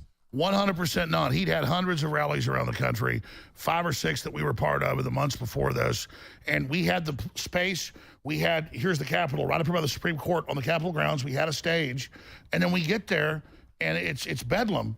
And so, no, Trump didn't think attacking the Capitol would make him look good. That's why he came out and said that don't do this and go home. Why didn't he call them off immediately if he thought it didn't make him look good? it was happening while he was giving a speech. Wrong. The reason why he didn't call them up is because him, Giuliani, and Eastman were making phone calls to other senators and congressmen asking them to decertify the electoral vote. No. You were there, but you weren't. Do you acknowledge that happened, or do you not acknowledge it? We're talking about the crowd. I don't care about the crowd. I'm saying that as the riot was raging on and he was sitting there sipping his Diet Coke, if this really made him and his followers look bad, why didn't Donald Trump make a video immediately? Yeah, I'm about to do it because I can talk over you really easy. That's what you've been doing the whole time. No, you're doing it. I look forward to you dodging the question again. Go ahead. You're doing it. You're doing it. No, you. So, you. No, you. You. No, you. You. Both of you. Keep doing it. It's what he does. He doesn't have facts. Break it up. Trump did, while he was speaking, I was getting text messages, violence in the Capitol, and I left to try to go stop it. And when I got there, he was still speaking. So this thing where you guys say, the attack started at this time and Trump did nothing this time, he's speaking while it happens for hours. He then goes to the White House, tries to figure out what's going on, and puts a statement out against it. And he said, in the middle of his speech, off a teleprompter, go be peaceful. That's what he said. Didn't Trump get back to the was it like 1:30? He also said, "Fight like hell." Yeah, if why we didn't don't you fight play like those hell, clips? if we don't fight like hell, we're not going to have a country. What did Rudy Giuliani say? He said, Rudy "Let's have Giuliani. trial by combat." Yeah. Yeah. That's a legal term. Maxine Legal Waters term, said, really? That's a go legal attack term. Republicans in restaurants That's grocery stores. So why don't with her, it wasn't hyperbole. Why don't Trump we never ask? said, Trump never supported political violence. Trump never told people to be goons. The left's would burn down half the country. Everybody knows that. Everybody knows it's Biden's erased the border. Everybody knows all this. You're sitting there claiming this was, do you agree this was big as Pearl Harbor? What are you comparing it? As big as Pearl Harbor in what way? 3,000 died in Pearl Harbor. People dead? No. Maybe a blemish on our democracy? I'd say it was very close. Let me ask you this. If they bring in, which they've done, 10 million illegal aliens the last 3 years, and then that gives them, with the congressional seats in the census, more Democrat seats in the Congress, is that undocumented aliens, undocumented immigrants are not voting. They are counted. No, they are not. They're counted in the census. But they're not voting. They're counted in the census. They're not voting. So then they get more Democrat districts. Can we backtrack really fast? Oh, my God. So let's backtrack. Ladies and gentlemen, they're already stealing elections with the illegals. They get more congressional. To January 6th. They get more congressional districts. Yeah, I do want want to go back to January 6th? Okay, so you play those clips. Oh, you always want to get off of it because it wasn't an because insurrection. I came here to debate and then January as soon 6th, as I not bring up the real immigration. insurrection, you can't handle it. I'm not here to debate immigration. Yeah, talk to me, Brian. Okay, yeah, so why don't we ask the Oath Keepers, the 3%ers, the Proud Boys, the ones who were actually indicted and convicted of seditious conspiracy, why they did it? And well, you know, they told us. No, yeah, they did tell us. In both, they did tell us. both the kangaroo trials. Let Brian finish. And then you can come back at me. All right. Joe Biggs, he said, I did it because this is where Trump wanted me. He wanted me to do this.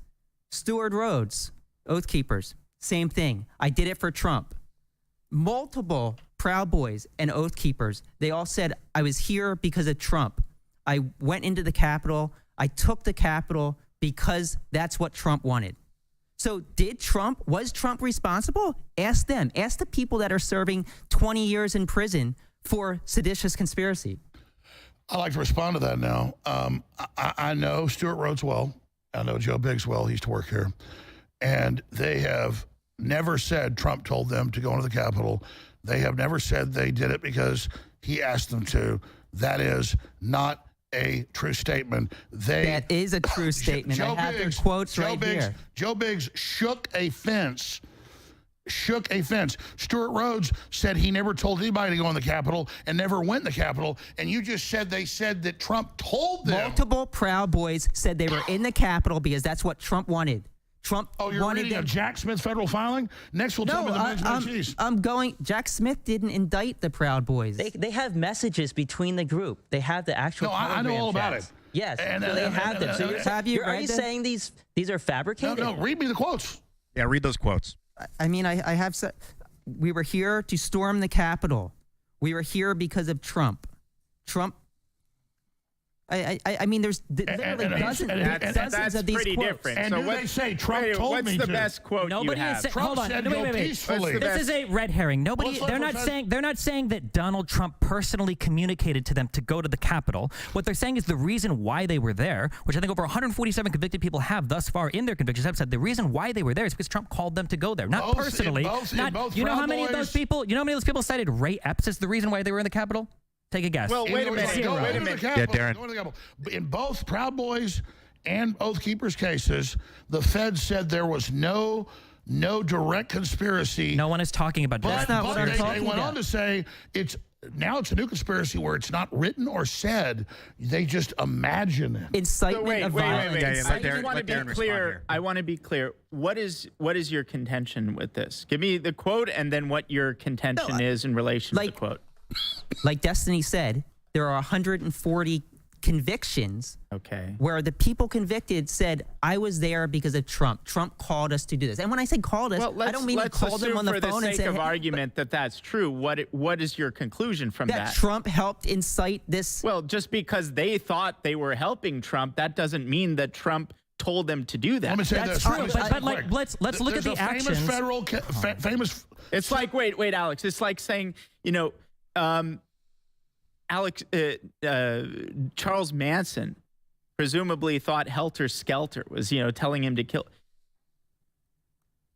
So is that the argument there? That Trump is essentially Helter Skelter, and he's telling these Proud Boys that you need to go and storm the Capitol? Does the mob boss tell his peons, go kill this guy, or do they use other language? Well, what's the language that he used that you think is criminal? The language Trump. The language What's the Trump. language that, The language and the ideas that Trump discussed was that the election was being stolen. Okay, from so you. that's criminal. I never said that was criminal. He's not being indicted for that speech. You're asking why are the people at the White House? All of the Trump's indictments and charges for January 6th are not focused on the people at the White House. So what's the chain of argument there? That Trump. The question was just why are the people there? The election was stolen, and people assumed that they interpreted that as meaning, we need to go to storm the Capitol, that somehow Trump's fault and he's criminally liable for it, and it rises to an insurrection. Well, I'm trying to be clear what the contention is. Let me explain it. What Trump did was Trump laid out very precisely exactly what he believed had happened. He thought that the vote was being stolen, that our country was being taken from us. Not believe what he wanted others to believe. Yeah, what he wanted, that Congress wasn't acting, that Mike Pence was supposed to be the guy to do it, but he hadn't heard good things about them, and they needed to go down to the Capitol building to protest. To protest what? To protest. Nobody is saying that. You're repeating the same thing. You're like a broken record. You're a broken record. No, I'm not a broken record. Trump has every time every right. You try to shut me down. Listen, here's the bottom line. Trump's not been charged with insurrection. No one said he was. Trump didn't, but you're saying people can't vote for him. No, I'm not saying that. That's up to the Supreme Court. No, that's do you support No one here is talking about him being... Do you support Colorado and Maine taking him off the ballot? That's up to the Supreme Court. No, you punt. Do you think it's good for the opposing party, when a guy's way ahead in the polls, to remove someone from the ballot? It's not about him being ahead in the polls or not. It's about whether or not he engaged in insurrection, and if the self-executing part of the 14th Amendment allows states to remove him from the ballot. Where is Trump found guilty of insurrection? You don't need a conviction for the 14th Amendment. About this for like an hour Alex, earlier. read it. Can we bring the 14th Amendment up on? Can you read the Declaration of Independence? You're misrepresenting that, and it doesn't matter, because we have a right to vote for who we want, right? No, you don't. Within reason. You can't vote for somebody under 35 years old. You can't vote for somebody that's not a U.S. citizen. It looked like you wanted to chime in, Glenn. But he's unpopular, though. He lost. But we can't vote for him now. If you think it's so bad that courts are kicking him off the ballot, what do you think about Trump doing the birtherism card for Obama for how many years? That was the first big political thing he was known for, was challenging whether Obama was even born in the United States in an attempt to get him kicked off the ballot. No, you know why? I can play the clips of Obama's. And now you're going to justify that. No, you're not. You're going to read my mind? That's what it sounded like you're about to do. You're Play the clips. Of me talking. I'm not scared of you talking. There's clips of Obama and his wife saying he was born in Kenya. I don't believe he was born in Kenya. He was born in Hawaii to the head of the Communist Party there, actually. So and who's in his book and hanging out, Frank. So that's what's going on here. It doesn't matter. If Trump wants to say the moon's made of cheese, we have a right to vote for him. Trump can say whatever he wants. That's not what's getting him removed from the ballots. Potentially. Glenn. But he's a loser. You can vote for. You can vote for him if you want. You can vote. You can vote for him. You can write him in. But the 14th Amendment says he can't hold office if he incited But who insurrection or says, gave aid and to who found him insurrection. guilty of insurrection? We talked he about the doesn't Civil need to War be found earlier. guilty. Nobody was found guilty of violating insurrection or rebellion And they never statute used during it the because Civil it was a War fraud. I have either. a question. Nobody, I have and a that was question. an insurrection. Let me wait. Ladies and gentlemen, welcome to my house for a moment. Hello, hi, I'm Ian Crossland, and I'm moderating this awesome debate. Glenn Greenwald is about to speak. I want to hear what he has to say. He's been waiting patiently for about 1 minute. Glenn, what's happening? Thanks. Yeah. So first of all, on the issue of the ballots, there have been split decisions on this, and even Democratic judges in Colorado, and then the Democratic, very partisan Secretary of State in Rhode Island, as well as in California, have all said they don't think it's appropriate to remove Trump from the ballot because he has not yet been charged with, let alone convicted of, insurrection. So I want to be very deferential to Destiny's incredible achievements in constitutional scholarship, but there are actually a lot of even Democratic Party elected officials who are saying, as well as judges of the Colorado Supreme Court who were appointed by Democratic Party governors, who are saying that you cannot actually remove somebody because to remove them from the ballot is to punish them for a crime, insurrection, that Trump has never been charged with and therefore has never had the opportunity to defend himself Which the way a case criminal was that? Wait, why are you citing the dissent? No, Glenn, Why is he citing the dissent? Why are you citing a dissent in your opinion on a losing case? Like it proves your point. No, also, That's what I thought. Okay. He just knows people are dumb. I have a direct question. Hey, I know you're scared of Glenn. Let him continue. No one's ever been taken off the ballot without being convicted. Okay, Glenn, continue, and then Darren's going to add. The Secretaries of State of California and Rhode Island have also said the same thing, but it's true. The Supreme Court will decide. I'm very confident they'll decide Trump can remain on the ballot, and then that will resolve that issue. Yes. The questions quickly. One is, why didn't anybody like Jack Smith charge Trump with engaging in an insurrection? If Trump was engaged in an insurrection or inciting an insurrection, you would hope, I would think, that he would be charged with that. I don't think he was, so I'm happy he wasn't. But for those of you who think he was, why wasn't he charged with that? And then the second one is, I just want to know, given that the 2020 riots did have a lot of people in there who were nonviolent and were there not for insurrectionary reasons, but had a lot of people who were anarchist and insurrectionist and who engaged in a lot of violence, a lot more than was done on January 6th. Do you also think that the riots of 2020 constituted an insurrection? I'm just trying to understand to get a sense for what your definition of insurrection is. Glenn, do you think that the 1992 Can you riots? answer what I asked to ask 2 questions? Can you just answer that? And then I'll ask I whatever can you give 3 want. really quick answers for these. Yeah, I can give answers too. I don't think that Black Lives Matter was an insurrection. I do think 1992 riots in LA was an insurrection. George Herbert Walker Bush.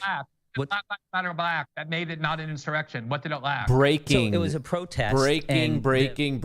Governor Ron DeSantis to drop out of the presidential race and endorse Donald Trump for president if he loses the Iowa caucuses that night or the following morning, according to Douglas McKinnon at The Hill.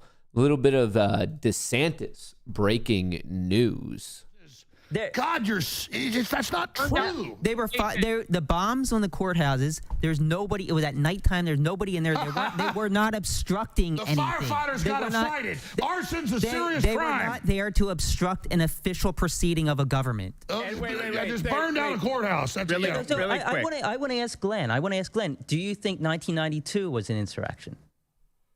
Notice you didn't answer Glenn's question. I just did answer it. Talked about. I just answered it. Yeah, but no. The Democrats. Alex, I did answer it. I specifically answered it. Glenn, please, You answered it. Yeah. But I think the 1992 riots, I recall at the time thinking the Insurrection Act was inappropriately invoked. I'd have to go back and really study the 1992 riots to see the extent of the violence. But I do think that you're asking that indicates why the 2020 riots are way closer to an insurrection than anything happened after the 2020 election. And the reason you're afraid to say that it is an insurrection is purely for ideological and partisan ends, because you don't not true. And liberals were engaged in an insurrection. You asked him a question. Let him finish. There's riots every week in America. Or all the Democrats were saying the Black Lives Matter riots were good and bailing them out. You know what? Here's something that I think. The Democrats were saying be violent everywhere. They were not. Everybody get the clips. Get him. Take the clip and get him. When we talk about an insurrection, he got your ass. I want to let Stephen finish this. When we're talking about an insurrection, Okay, I think all three of us here would agree that if there was a congressional session or a state legislative session and people were voting on it, and BLM rioters went up and they tried to firebomb the House to stop the vote, I think all of us would agree that's an insurrection. No but you Republican guys, hello, oh my God, I almost finished the sentence. Does that scare you? Are you okay? Way more violent stuff in capitals than Trump people. We understand. Yes, Oh, space lasers were destroying houses in Hawaii. Okay, you keep bringing back the amount of violence. The amount of violence isn't relevant. All of us here agree that obviously over the entire course of the BLM riots, Capitol, it's great. When Democrats endorse them storming, it's good. Over the course of the BLM riots, there was lots of violence. I think everybody on this side of the table is okay with charging and convicting Democrats storming people. capitals all over the country? Everybody here is okay with charging and convicting anybody that was guilty of a violent act. However, violence, no matter how much, does not make an insurrection. It's the obstruction or rebellion against the United States for the Jack Smith obstruction charge, obstructing an official process like certifying the vote. Okay, Darren, we're going to go to Darren. We're going to go to Darren now. Darren, a question. Yeah. Or Darren, let me ask. So first of all, it wasn't just violence. There are aspects of the BLM uprisings that involved, at one point, Trump was forced to go into a secure bunker in the White House. They broke through the Treasury. He called in the National Guard then. Did he remember that? I have a question about the 14th Amendment for Destiny or anyone. So let's assume that it doesn't require a conviction. In your view, who is most appropriate to make that determination? If it doesn't require... Well, so the answer, the real answer is it's hard to tell. Personally, I don't like the way the 14th Amendment Section 3 is written. I've got a lot of friends who will hate me for saying that. And I think that the Supreme Court probably will rule against it because the problem with the 14th Amendment is the self-executing part of it means basically anybody involved in that balloting process of putting them on the ballot could make that determination. So you basically agree it has to go up to the Supreme Court and be decided before he can be justly removed from ballot. Let me say this. The Declaration of Independence, and you were talking about insurrection. I want to fix this peacefully. But I have a right, not from the Declaration of Independence, it already points out what's there, to abolish a government when the majority of us agree we're done with it. So, and you got all these movies about Civil War and the Democrats are putting out and Obama's putting out. You guys better hope that doesn't happen. We're trying to fix this peacefully. But this is a load of crap. To claim that Republicans and conservatives are this super viral, evil, white supremacist terror group, they're planning crap. No one's buying that. And conservatives and populists and America Firsters see how we're being set up. You say set up, but Donald Trump is the one setting you up. Well, this is my question. Trump said be peaceful and go to the Capitol. We're going to have a 10-day Senate investigation. I was there. Did Trump have his people? Did Trump have there's 1 million hours of footage. Trump had 7 different states create 7 false sets of electors that perjured themselves, saying they were duly elected. I know this. And they shipped all of those to Congress. When I tried to have people that I know put clips of me saying don't go in the Capitol, they would take them down. Or we show clips of people pulling off their Antifa gear, putting on Trump gear, and you know, all Where's the video footage of all the Antifa gear? Yeah. 20,000 people have phones there. We're not doing clips tonight. Oh, everybody. How many Where's the Antifa were footage arrested and charged? Antifa gear? Gotcha again. How many Antifa? Got him. Gotcha. That's when the glasses go bump, bump, bump. I get the cigar. Yeah. You guys are talking pretty candidly about media. You know we're not playing clips tonight. Why didn't Trump call in the National Guard as soon as the riot started if Antifa was there? He asked for 10,000 National Guard a month before. No, he didn't. He mentioned it 10 days before. Why didn't he call him in that night? Why didn't he call him in? Look, there's Antifa. Call in the National Guard. He would have ended it in 20 minutes. So that's another myth that he had the National Guard on standby. Kash Patel said that. No, he asked for it. No, let me finish. Kash Patel said that Trump asked for it. That's the source of that. Kash Patel and Donald Trump, after the fact, claimed that they had the National Guard on standby. Neither of them testified to that under oath. Do you know who did? The Secretary of State, Department of Defense. Secretary of Defense, Christopher Miller, testified under Trump oath. Trump didn't have it on standby. He asked for it and was refused by Milley. I can watch the post up. He was refused. No, Milley specifically said that's not true. Under oath. Oh, Milley. Yes. Was that in between his phone calls with Xi Jinping? The Secretary of Defense, the man who he would have to call in the National Guard, the Secretary of Defense specifically said under oath that Trump never did that. Under oath. Did Trump or Kash Patel? They tell people 2 men can have a baby. Can 2 men have a baby? So what? Why do you Can 2 men have a baby? I thought this was January 6th. No, stop. Yeah, another day. Under oath. Alex, let me ask you a question. You're criticizing me for quoting somebody under oath. What is your source? If I'm quoting somebody that said something under the penalty of perjury. Your source is You just know it? That Donald Trump said it to the public? No, we're live on air here, just like when this guy said that, oh, you're claiming this was done. You don't have proof. Those clips are all there. Everyone's going to pull those up. They're going to see them. So there's clips of Donald Trump calling in the National Guard? No, I'm talking about the last point. No, you didn't answer my question. No, I remember the articles. Can you just answer my question? You're not listening. You want my answer? Yeah, I do. When Trump got firebombed and the White House got attacked, he called for the National Guard, and Milley said, I'll resign if he doesn't. He then asked the head jurisdiction, it was actually General Flynn's brother, for 10,000 troops, and it was in the news. Anybody? I don't have a computer in front of me. Was on January 6th. January 6th. No, he asked 2 weeks before that they wanted. It wasn't in the news. Okay, well, boom, gotcha. Everybody get it. Show it. Boom. I'm on air right now. He requested I don't have a computer. Hold on. Tell me what you're telling me. You're just hoping. Listen, they're going to get you. Tell me what you're telling me. That he requested 10,000 troops. Watch X Is that tomorrow. What you're telling me? Listen to me carefully. Watch X tomorrow. Okay. And you're gonna it's gonna be General Flynn making this claim? And it'll be you, and it'll be all the news articles where Milley says he'll resign if Trump's went National Guard, and then they did it again, and then General Flynn's brother. That wasn't for January 5th. That was the Washington, I know. protest. That's where it begins. And he asked again, and they also, it's all there. Okay, but you're making the claim that Trump had. No, you say show it. I'm here. Why would Trump care if Milley would resign if they're all the deep state? If they're all part of the swamp, why wouldn't he just do it anyway if that's what's right? Trump is the ultimate authority of deploying the national. You're not going to answer that question either. What's going to happen, Doogity? What's going to happen is they're all going to get it, and that's the whole. They're all going to show it, and then we'll see. Yeah, this is making me think about media manipulation in general and how sometimes you see things, sometimes you don't, sometimes things are real, sometimes they're not, and it leads me to my next question. General for everybody. And by the way, all 6 of you are doing phenomenally, especially you, Glenn. Killing it from Brazil, my man. Do you guys think this election was stolen? 100%. And Absolutely not. And it's my right to say that.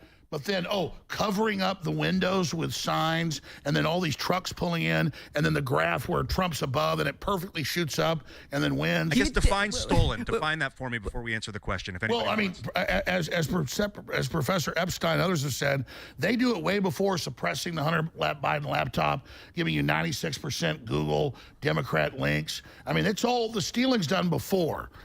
In the algorithm and the censorship and the control. I mean, I remember 5 years ago when I was being deplatformed, they were denying I was being deplatformed and saying there was no censorship. Now we know from the weaponization hearings that all this is going on, and now they're telling us you can't vote for him because he said we won't let you vote for him. I mean, why is it, if the election was being stolen, why did every single person that Donald Trump trusted to investigate come back and say there was no evidence? It wasn't every single. It was every single. It was not a whole bunch of his lawyers. Most of his legal counsel said that the few that he ended up going with were crazy. You just went in 2 seconds from everyone to most. I said everybody, you got him again. Got him again. Got him again. Every single person that Donald Trump trusted to investigate, I'm just gonna meaning start the Vice screaming President, that in the my Department normal of life. Justice, the Got him Cybersecurity again. Division of the You get how Department of this Homeland works. Security, all of his Everybody- White House counsel, What I know you how it did, works. I know you're and farming TikTok clips, okay? That's what we're doing right They're now. just gonna But the show- reality is almost every single person that he I thought you asked said all of them. to investigate. Wait. 2 minutes ago, you said all of them. That he now trusted. it's almost. He didn't ask Sidney Powell 30 to go and investigate. No, She you- brought cockamamie schemes to him, and he said, you "Oh, maybe these are okay." You just do Which, a by the way, confidence he game. also said You he just do a also said she confidence was game. crazy. You just said all wouldn't say there was fraud. That he now I said, most, get the full quote, kind of like you're missing the rest of the 14th Amendment there. Get everything I'm saying. I know that hurts. I know the context hurts people like you. You live and you breathe 10-second clips. You just Because anything told- longer than that destroys everything you're trying to They're claim. telling us no. They got you again. You just said all his lawyers told him he lost, and we're going to show you the majority saying he won. Gotcha. Alex, Gotcha. tell us specifically. Alex, tell us specifically which lawyers said he that Besides he actually Eastman, won. Powell, and Giuliani, And- who is yeah, on is his there team anybody here else? claiming Linwood. widespread election fraud? Look, What? we're live on air. I know we're live on air. All these people are convicted and pleaded guilty, except Giuliani. Folks, get him. Let's ask. I want to ask Glenn. What do you him. think, man? Glenn, do you think that this thing was stolen? I think the election was rigged. I'm not somebody who thinks the election, that there's evidence conclusive that the election was stolen. I do think we should be a lot more attentive to when election processes get changed out of the blue, like, oh, because there's COVID, we're going to have a ton of new conventions for how we do mail-in ballots. I think there's a lot of potential for fraud there. I don't think there's evidence that I've seen, at least, that's conclusive that the 2020 election was stolen. I do think, though, it was rigged in all sorts of ways, from internet censorship to all kinds of interference on the part of the U.S. security state, lying and saying that a very incriminating story about Joe Biden was the byproduct of Russian disinformation when it absolutely was not. Facebook and Twitter censoring that story right before the election. These are all examples of corrupting rigging by institutions of authority. On the question of whether no, I'm not somebody who thinks there's evidence that it was stolen. Well, how would you define the difference between rigging it and stealing it? Rigging it is when institutions of authority cheat or act corruptly in order to manipulate public opinion to prevent stories from getting to them, like those news stories about Joe Biden and the way that he exploited his family connections in Ukraine and China to profit for his family, and lying about it and saying that it's Russian disinformation, censoring the internet to prevent stories from getting to the public, having the security state, the CIA and the FBI, that's supposed to have no role in our politics, being the ones to cook up those fabrications. That's all examples of rigging and manipulating our democracy the way that we accuse Russia of doing. The US security state, the corporate media, Twitter and Facebook did that way, way worse. Stealing the election is dumping ballots that were legitimately cast, or fabricating ballots in favor of one candidate or the other that actually weren't cast, manipulating the machines in order to have the loser be the winner.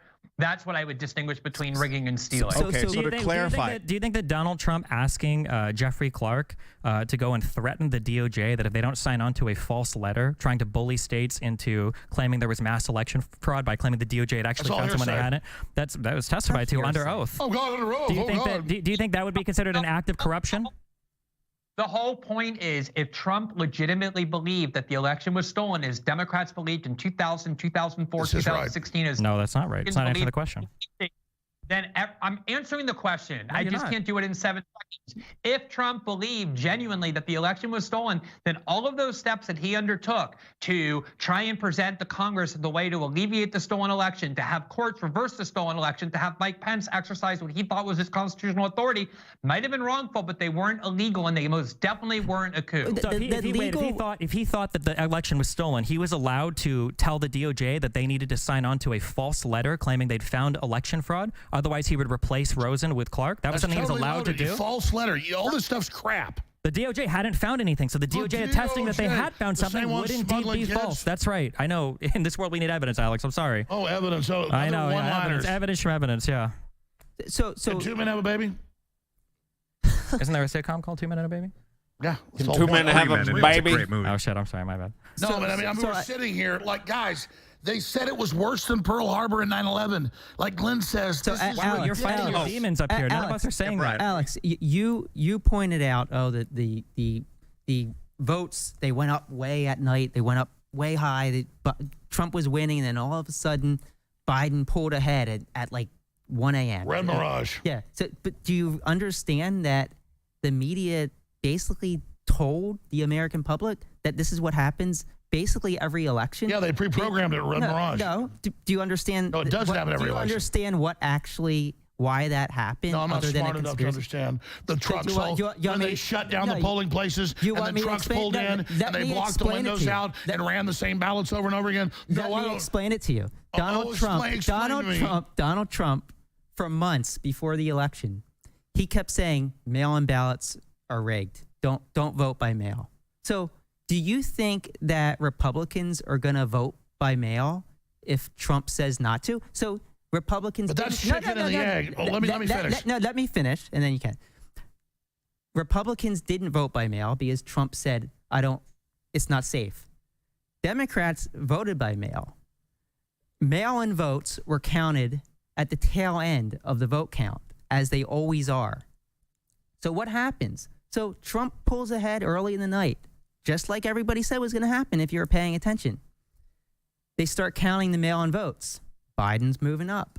They start counting more mail-in votes in these states that are in the big cities, which are primarily Democrats. What happens? Biden pulls way ahead in the big cities, just like everybody that was paying attention would have known. Can I talk? That's why they had to all over block the windows out, kick everybody out, claim water mains broke. Let me talk. and then magically on the surveillance cameras just keep loading machines over and over again. But you're right. Did you actually watch it? Let's stop. You're right. No, I agree with you. Trump actually lost. So why are you so scared to let him run again?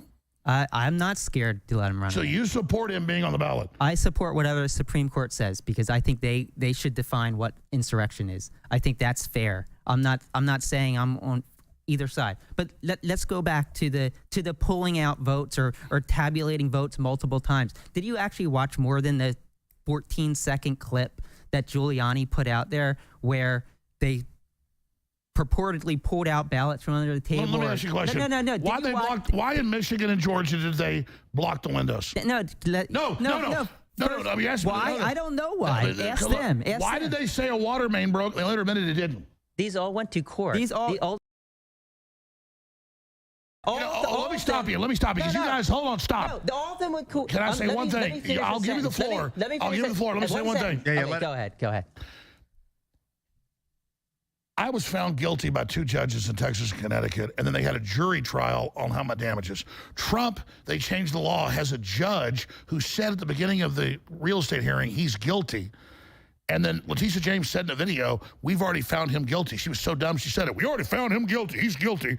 And then Trump doesn't get a jury trial in New York. So you're pointing to the judiciary and the corrupt lawyers that have run this country down the ground. Who are you like pointing it's this to? moral, man. Wasn't that because his lawyer didn't check the jury trial? Here's the thing. January, let me say this right now. January 6th, what an insurrection.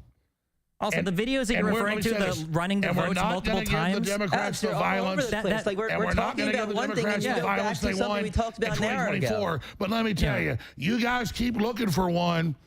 Once you guys start the fight and launch martial law, you're going to actually get the real thing, and then you'll know what it is. How long have you been calling for martial law? How many decades now? Also, all the examples you're bringing up have literally been... COVID lockdowns were martial law. Oh, my God. And they didn't last forever like you guys crazy. We shut their ass down. No, you didn't shut down anything. We beat their fucking ass. No, the Supreme Court ruled against Biden. Biden won the election and it stopped. Biden won the election and it stopped, so you shut them down. Who's you? Are you part of Biden now? Let me ask you a question. No, why are we getting pulled off the Georgia? Why are we getting pulled off the Georgia stuff? Is Rachel Maddow right? Why are we talking about COVID right now? He brought it up. If Biden right that you take the shot, you're protected. Is that true? I think what Biden did. I think what Biden did was. Here's what Biden did for the shot. Okay, what happened was Raffensperger and everybody in Georgia looked over all the tapes that you're claiming about, but the ballots being ran 3 times. Not only was that information false, Trump was told that it was false. Trump knew that it was false. Trump repeated it over and over again, including in a call to Raffensperger. And finally, Giuliani has come out saying that it was false, but it was his First Amendment right to lie about it. When Ruby Freeman took him to court for defamation because he lied about something you could clearly see on video evidence. Okay, well, this is a question, Darren. Firstly, do you think, if you want to talk about it, if you think the election was rigged or stolen, but also is it protected speech to question an election and claim that it was stolen? Of course it is. That's a great question. I subscribe to the sort of rigged versus stolen distinction, and I'm more in the rigged category. And I think that's the more meaningful type of interference is the censorship, is all of the other tools that have been deployed in order to rig the election. I think that's more significant and than the sort of more hyperbolic claims regarding hacking the machines and so forth. The claims that Trump was making, these kinds of things. So then you agree that Trump was wrong when he said it was a stolen election? Well, it depends what specific claim he's using. It's a definitional thing. Let's say when Trump kept pushing that Dominion was switching votes and it cost him Georgia. That I don't believe in the Dominion stuff. Yeah, I don't either. It was a lie. Trump was lying about it. Trump was lying about it. Wrong. He was lying. But see, we're intellectually honest here. The point is that the State Department runs around the world looking at everybody else's elections, and the number one thing you get sanctions for is taking a candidate off the ballot.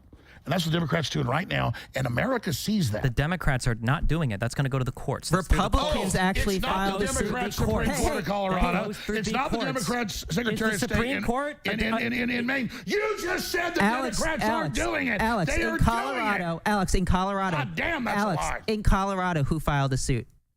6 people.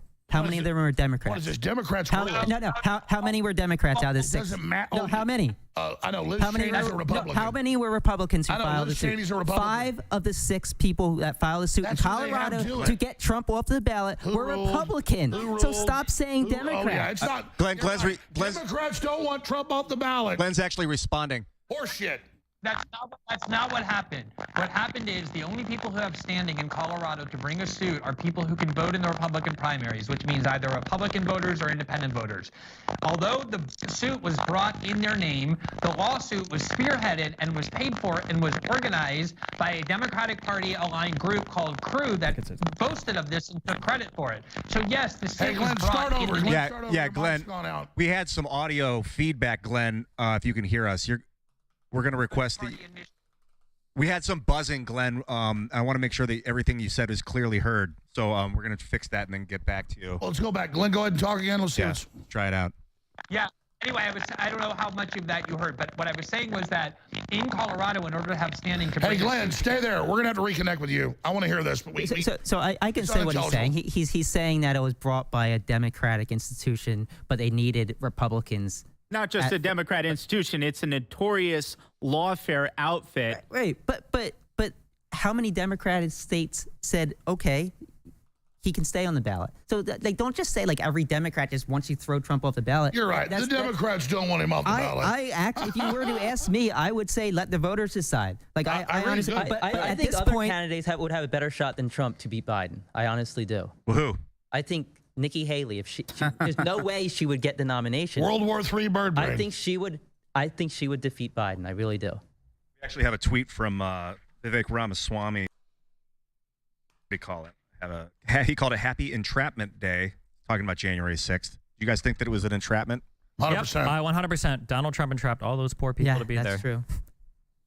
They probably thought he'd bail them out. That's why or that he'd pardon them like he did every other person in his campaign that was convicted of any crime. We want a 10-day investigation. That's why I said be peaceful. Yeah, because Trump was always calling for He supporters. also called for them to fight like hell, and Giuliani said that Fight like hell means for our freedom and our vote and our country. Okay, and people can say things that they don't mean in order to. Hey, when you go to a high school football game at a pep rally, and they go, and then the cheerleaders go, fight, fight, fight, fight. Trial by combat, that doesn't mean anything either. That's a legal term.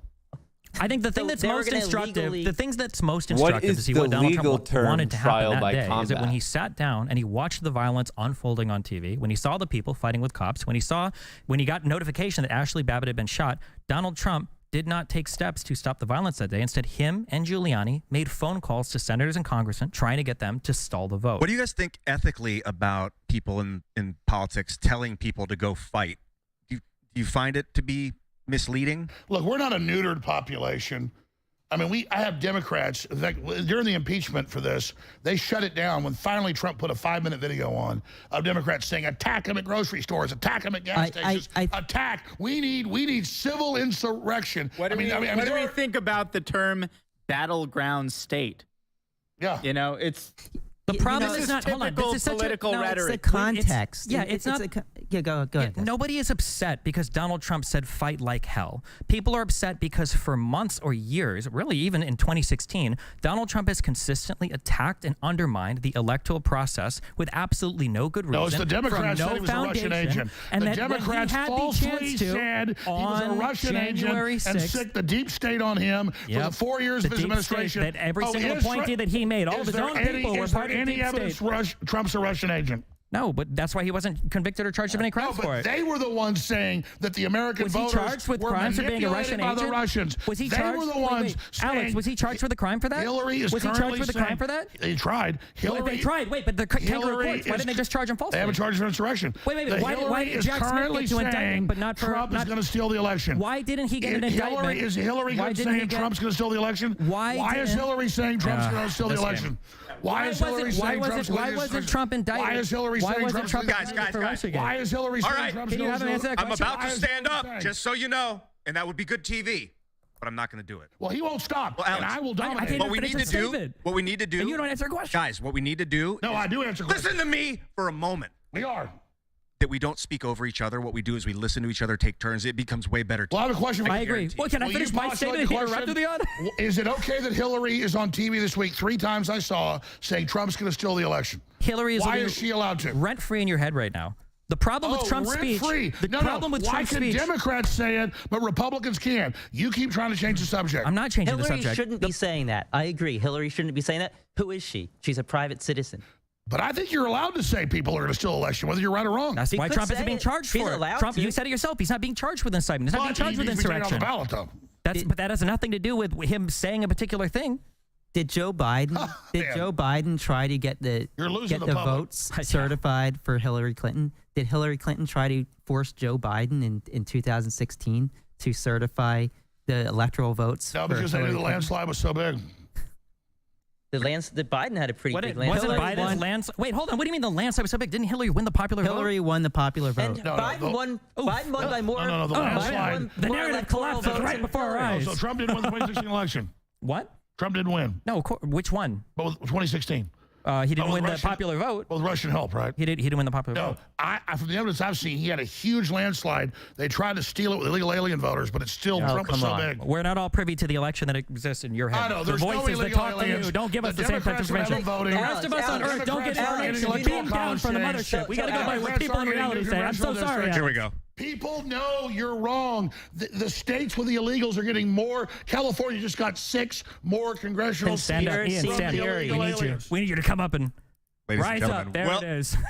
I'm tied down. There's no invasion. There's no border. You guys think that there was federal involvement here, or if there was, that what the extent of it was on January 6th? I think that there were probably federal agents undercover. Do I think that federal agents committed crimes and led people into the Capitol building? Absolutely not. And there hasn't been any case brought by any of these 700 convicts.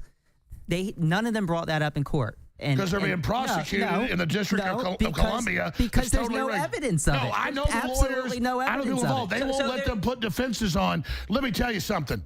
Alex, they said Ray Epps was a hero and did nothing wrong. Now they finally indicted him because they know it's a weak spot in their operation. They're only asking for 6 months.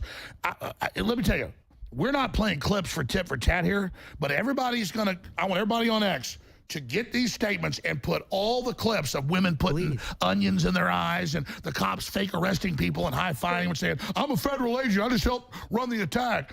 They're going to string all these videos out. So here's the thing. Like Brian said, there's probably some informants on the ground. I think one of the Proud Boys, one of the ladies in the Proud Boy was an informant. So she was on the ground. She didn't go into the Capitol building, I don't believe. The problem is with what Alex does is he pushes these conspiracy theories, these ideas that illegal aliens were voting. There's no evidence of that.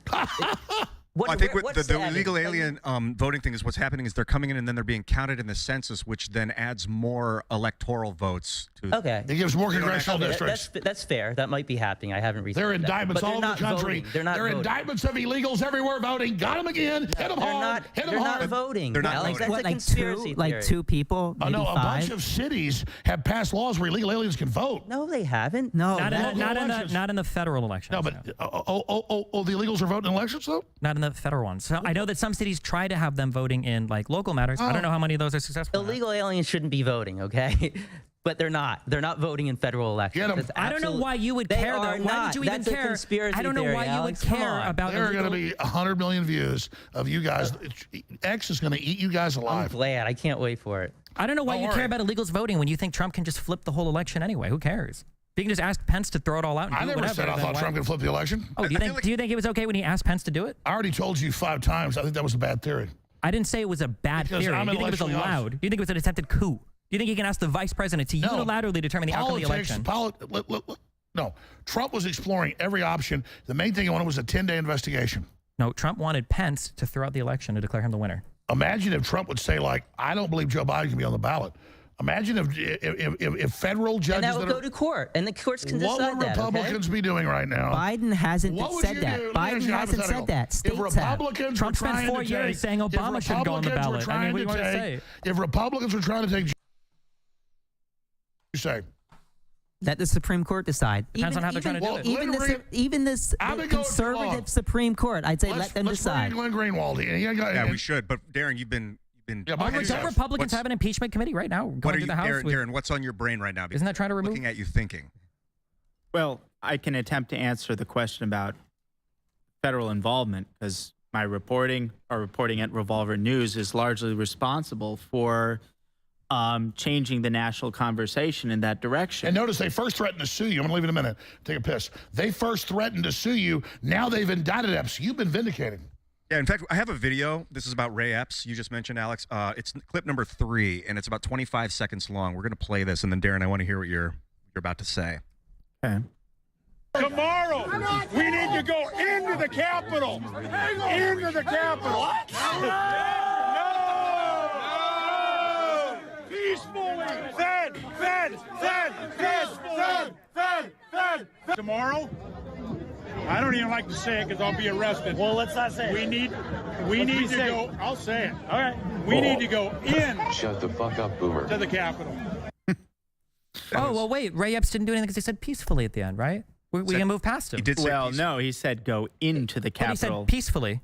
Well, so what? It's still illegal to go into the Capitol. But peacefully was the operative word. Yeah, I thought peacefully made it all okay. No, going in is illegal. Trump didn't say storm the Capitol. He didn't say go into the Capitol. He's going to get 6 months in prison. So no, I mean, you guys want to hear the argument for federal involvement or not? Go for it. Yeah. Not really. Okay. I want to hear it. All right. Well, there's a lot of dimensions to it. We can start with the Ray Epps issue. Here's a guy, you saw that was only part of the clip. There's much longer clips about Ray Epps, but here's a guy who's the only guy caught on camera as early as January 5th, repeatedly calling for people to go into the Capitol and prefacing his seemingly rehearsed remarks in each case, saying, I'm probably going to go to jail for this. I'm probably going to get arrested for this. You need to go into the Capitol. The next day, he flew across the whole country, presumably to go hear Trump's speech. He skipped Trump's speech. Instead, he was a veritable Where's Waldo everywhere on January 6th, directing people, go into the Capitol. It's in that direction. That's where our problems are. Then, amazingly, he's pre-positioned right at that initial decisive breach point on the west perimeter of the Capitol, and he's whispering into somebody's ear just seconds before the bike racks are broken through. He texts his nephew, I orchestrated it. On paper, think about it. He's like a 6'3", former Marine who was wearing camo gear and a Trump hat, and he just happens to have had a leadership position in the Oath Keepers, the most demonized and heavily prosecuted. He used to, right? He doesn't. He didn't anymore. The most demonized and heavily prosecuted militia group associated with January 6th. And the regime doesn't touch him. However, initially, his behavior was considered to be so egregious, he was one of the first 20 people added to the FBI's most wanted list about January 6th. He was prominently featured in the New York Times' ominously titled Day of Rage. Of all the clips the New York Times could have found and chosen, they chose Ray Epps to represent their thesis that this was a pre-planned insurrection to storm the Capitol. And then when the discussion of federal involvement came into being, one of our major pieces at Revolver News, literally the next day is when the FBI quietly removed him from their list. And all of a sudden, he went from FBI's most wanted and featured in the New York Times' Day of Rage to New York Times does a fully dedicated puff piece on him. 60 Minutes does a sympathy segment on him. He's the only January 6th participant that Adam Kinzinger, who's never met a Trump supporter he doesn't want to see rotting in jail for 50 years, that Adam Kinzinger will defend more aggressively than Epps' own lawyer. Whoops. Dropped it again. Come on, X. Be better. Be better. As though people are so simple-minded to think, well, if the argument is hasn't been indicted, therefore he's a Fed, if we indict him now, even if it's a misdemeanor, even 3 years after, no matter what the circumstances, this constitutes a refutation and totally wipes away the mountains of suspicious evidence surrounding the character of Ray Epps. That's just the case of Epps. There are many other things. Can I just touch on that real quick? Sure. So you mentioned a few things I want to touch on. So You talked about how he whispered in somebody's ear, and moments later, that guy went in the Capitol. That was Mr. Samsel. Yep, that's right. And Mr. Samsel actually testified under oath. I believe he was convicted. He said that Epps actually told him, "Calm down. The police are on our side." Well, he's changed his story. I wouldn't rest. Did you write the original Revolver article? Yes. Okay, thank you. Okay, I set aside 3 days to go over Ray Epps stuff, and it took me 6 hours to see. It was one of the stupidest conspiracies I've ever seen in my entire life. So the other thing I just want to go for it real quick. So you said that he didn't get convicted and he didn't get charged until 3 years later. Recently. Okay, so the people who were charged with anything but misdemeanors were people who used violence and people who went into the House chamber where the joint session was, and the people who were involved in a seditious conspiracy. It had to be a conspiracy. Ray Epps acted alone here. Well, no, I will. That's an open question. As far as we can see, he acted alone. Anything else beyond that would just be a conspiracy theory. So he falls into the same category. Well, seditious conspiracy is technically a conspiracy theory. It doesn't mean that it's not true, right? Seditious conspiracy is a charge. The conspiracy theory is a theory of the case. A theory that there is a conspiracy that took place. So he doesn't fall into any category that any of the other protesters fall in, because he didn't fall into any of those 3 categories. So he got charged with a misdemeanor. Other people, the conspiratists, the people who used violence, and the people who went into the House chamber are the ones who were charged with felonies. For the Ray Epps stuff, if you look at his story from start to finish, it is incredibly obvious. The guy is a boomer. The guy was a huge Trump supporter. No, he used to be part of the Oath Keepers a while before. That's what he testified to under oath. He used to be part of the Oath Keepers years earlier. Then he left. I think it was the Arizona chapter. Ray Epps he was the head of the Arizona chapter. That's fine. Ray Epps went to the march. You said he skipped the speech. Tons of people were listening to the speech on cell phones and other things and broadcasting to other people. Ray Epps was outside the speech. There's on video, I know, because you posted in your article with him literally telling people, "Let's go, we're marching to the Capitol." That was before the speech. Sure, yeah, began. but he's out to the ellipse where he's telling people in advance of the speech we need to go to the Capitol, because somehow he got it in his mind that everything would end up at the Capitol. I'm pretty sure he's doing it in his as Trump is making the speech, not before the speech has begun. No, it's when he's directing he began people. Before the speech began. There are timestamps on the video. Then you can go back and watch it on the Revolver story is up there. For every single thing that you assert about him, that he's in video whispering into a guy's ear, you say it in the rest of your article. All he's doing on the day of, when the protesting is getting violent, is going up and down telling people, "Don't fight with the cops. Don't fight with the cops. The cops are on our side." That's what he's saying the entire time. The idea that he said that the entire day, but the one guy whose ear that he whispered into, that unfortunately we don't have audio capture of, that he and Samuel testified to, is he said, "Hey, the cops are on our side," or "the cops aren't enemies." They both say something to that effect. And that seems to synergize with everything else he said on that day.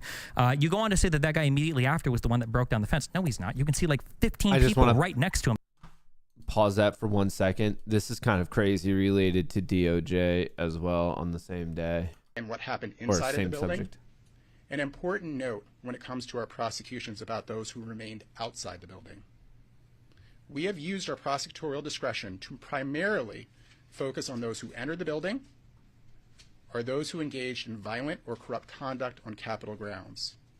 But if a person knowingly entered the restricted area without authorization, they had already committed a federal crime. Make no mistake, thousands of people occupied an area that they were not authorized to be present in the first place. And what happened inside of the DC U.S. Attorney Matthew Graves is making clear that the DOJ is now going to target Americans who were around the Capitol on J6 but did not enter the building. That's pretty crazy. And that's what he said. That's what he testified. He called the FBI very shortly after January 6th because of his picture being on the most wanted list.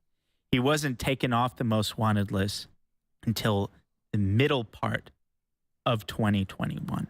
There were multiple months span between him calling the FBI in the first instance and being quietly removed. That's not true. Yes, it is. No, that's not true. Well, I mean, I can tell you why it's not true, okay? Because what you did, because I read your article, is you looked at 2 archived versions of the website and you didn't have a 12-month archive. For some reason, you assumed that the recent snapshot that you took at 2021, you think that that was the first time the page has been changed. That was just the first time the page has been archived.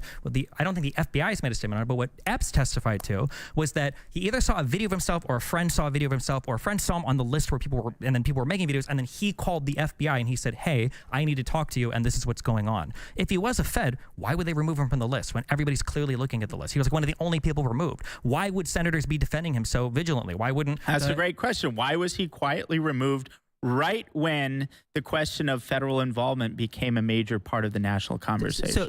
And let me just... I don't want to get lost in these weeds. I just want to say something quickly. So you're saying, he said, we need to go into the Capitol peacefully. And you point out correctly that in many instances caught on video, he's engaged in what you could call de-escalation of the crowd, and he's not urging people to violence. That's all correct. I never said he's urging people to violence. He was absolutely a provocateur, and his mission, as stated and as implemented and as orchestrated by his own verbatim text, was he wanted people to go into the Capitol peacefully. That might be the case. Wait. That might be the case. And if that's all you're saying, it's not all. No, that's everything. This is the longest P ever for Alex Jones. That he didn't say that, and he didn't want people to do that. But the claim is that there's some sort of... That's illegal. That's fine, and he can be charged for it. Do you think anybody's here care if he gets charged for that crime? The issue is you're saying that he was doing it under the direction of a federal agency. Yeah, that the 6'3" guy that looks like he's dying of type 2 diabetes and arthritis is somehow some intimidating Marine captain that's sending people into the Capitol. That was your claim that you've provided zero evidence for, and you don't in either of the articles that you write about him. We've got Glenn back on the horn. And Glenn, we've been talking about Ray Epps. We played a video. I'm not sure if you saw it. Not Glenn Beck. Oh, did I say Glenn? Greenwald. Greenwald. The other Thanks, Glenn. That's so funny, Glenn. They're hard to tell the difference between nowadays. Glenn, Glenn has been very patient. Is the FBI and the U.S. security state before January 6th was saying that they regard the greatest threat to national security not as being ISIS or Al Qaeda or Hamas or Hezbollah or China or any other foreign threat. They regard the greatest threat as being right-wing domestic extremists, in whom that was included on many lists, the Oath Keepers, the 3%ers, and all of the people in the groups that they said orchestrated January 6th. Is the argument that you think that the FBI was not monitoring and infiltrating those groups? Because there's actually a ton of evidence that the FBI had their hooks in all 3 of those groups, and not only had their hooks in them, but on January 6th had informants on the ground who were pretending to be Trump supporters who were talking in real time to the FBI about everything that was happening. So I just want to understand what the claim is. Is the claim that the FBI was not involved in the groups that organized January 6th and didn't have informants with them that day? They weren't instigating. That's your claim. It came out that the vice president of the Oath Keepers was an FBI informant. The Proud Boys had at least 3 and as many as 8. And the New York Times itself reported that there were FBI informants in the Proud Boys who were inside the Capitol texting their handlers as the event unfolded. So they recorded the garage. They recorded the garage meeting the day before, and the Fed said to the court nothing was said violent or no planning. Yeah. Brian, you wanted to say something? Yeah, so I'm just confused. So you're saying that Ray Epps was actually a federal agent who was indicted, who pled guilty, and is likely going to get 6 months in prison? Is that your argument? Well, the New York Times protected. Well, wait. So about Epps, so a couple of things there. You don't find it a little bit strange? Wait. I'll get to you. I promise you. I promise you I'll address that. But let's just consider the context. The context in the immediate aftermath of January 6th, by the words of Steve Sherwin, who is in charge of the prosecution, their posture was one of quote unquote shock and awe. They were going after everyone. They were hitting them very hard. Now, again, think about central casting.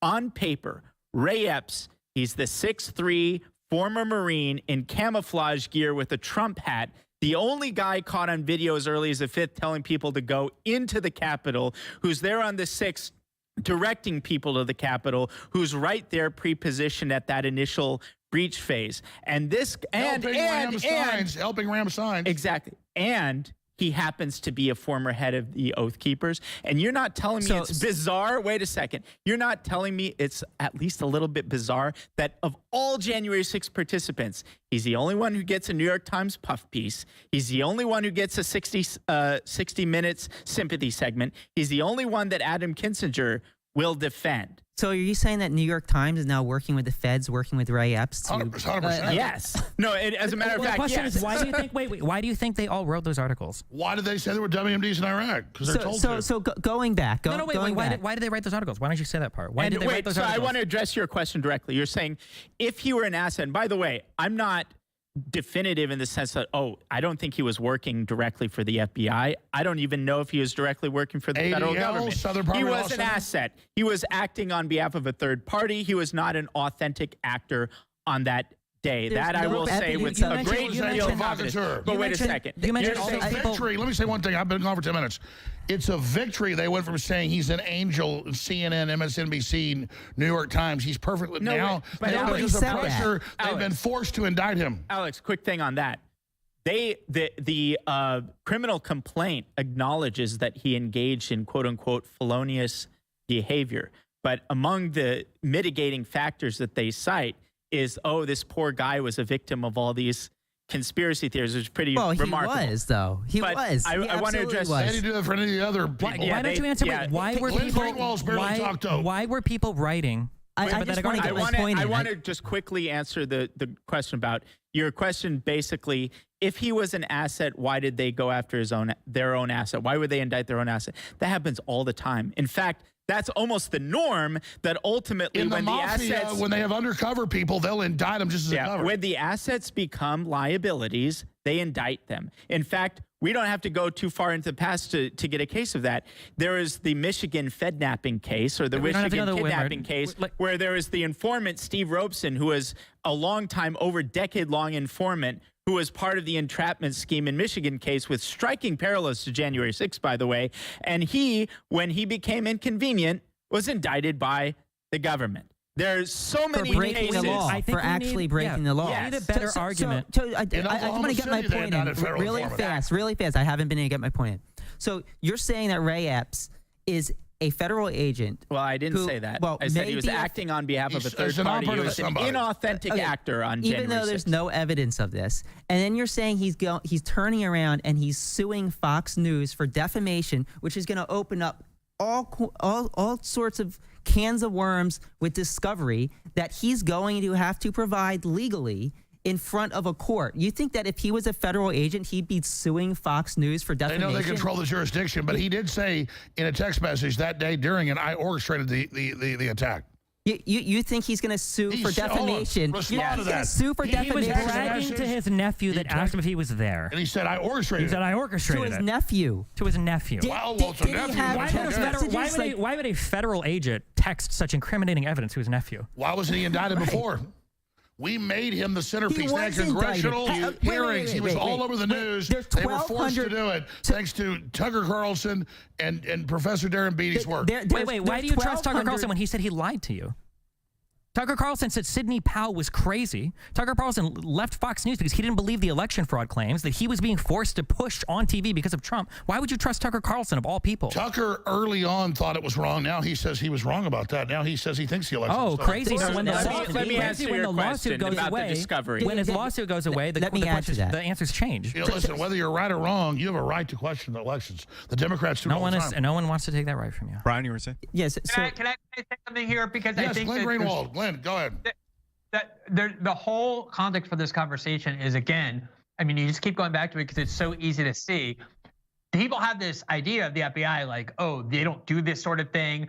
Earlier, I think it was Ed who said, wait, why would the New York Times run a puff piece? Do you think they're working with the FBI? Like, that idea to him is so foreign. I didn't say that. It was me. No idea what the history of the FBI is in this country. They have no idea that the FBI throughout the entire war on terror did this over and over. They would target and entrap all sorts of vulnerable Muslims to engage in plots that the FBI created in order to create a narrative that the FBI was needed because there was a much bigger threat of Islamic terrorism than there actually was. The FBI has been infiltrating and then using provocateurs to encourage groups to commit crimes so that the FBI can gain more power, can spread this narrative. You have to be incredibly naive or only only paying attention to the news since 2016 and thinking Donald Trump is the only issue, not to understand that this is what the FBI has been doing for decades. And so to have this like naive attitude, like, oh, was the New York Times working with the FBI? That is what the media in this country has been doing. But you have no evidence of it. You're making it. You're just making theories up. By the way, if I can just add a nice little colorful detail there, the author of the Ray Epps puff piece that asked none of the questions that would get to the core of his involvement there. It's a total puff piece. You can read it yourself. The author of that, his previous work includes the CIA authorized account of the Sinaloa cartel. Yeah, so the idea of the New York Times, let me say something. The idea that the New York Times is doing cleanup work for the deep state's insane. What Glenn Greenwald was saying is key. I remember the New York Times headline. They can pull it up in there. We're not showing videos or clips. It would be too much here.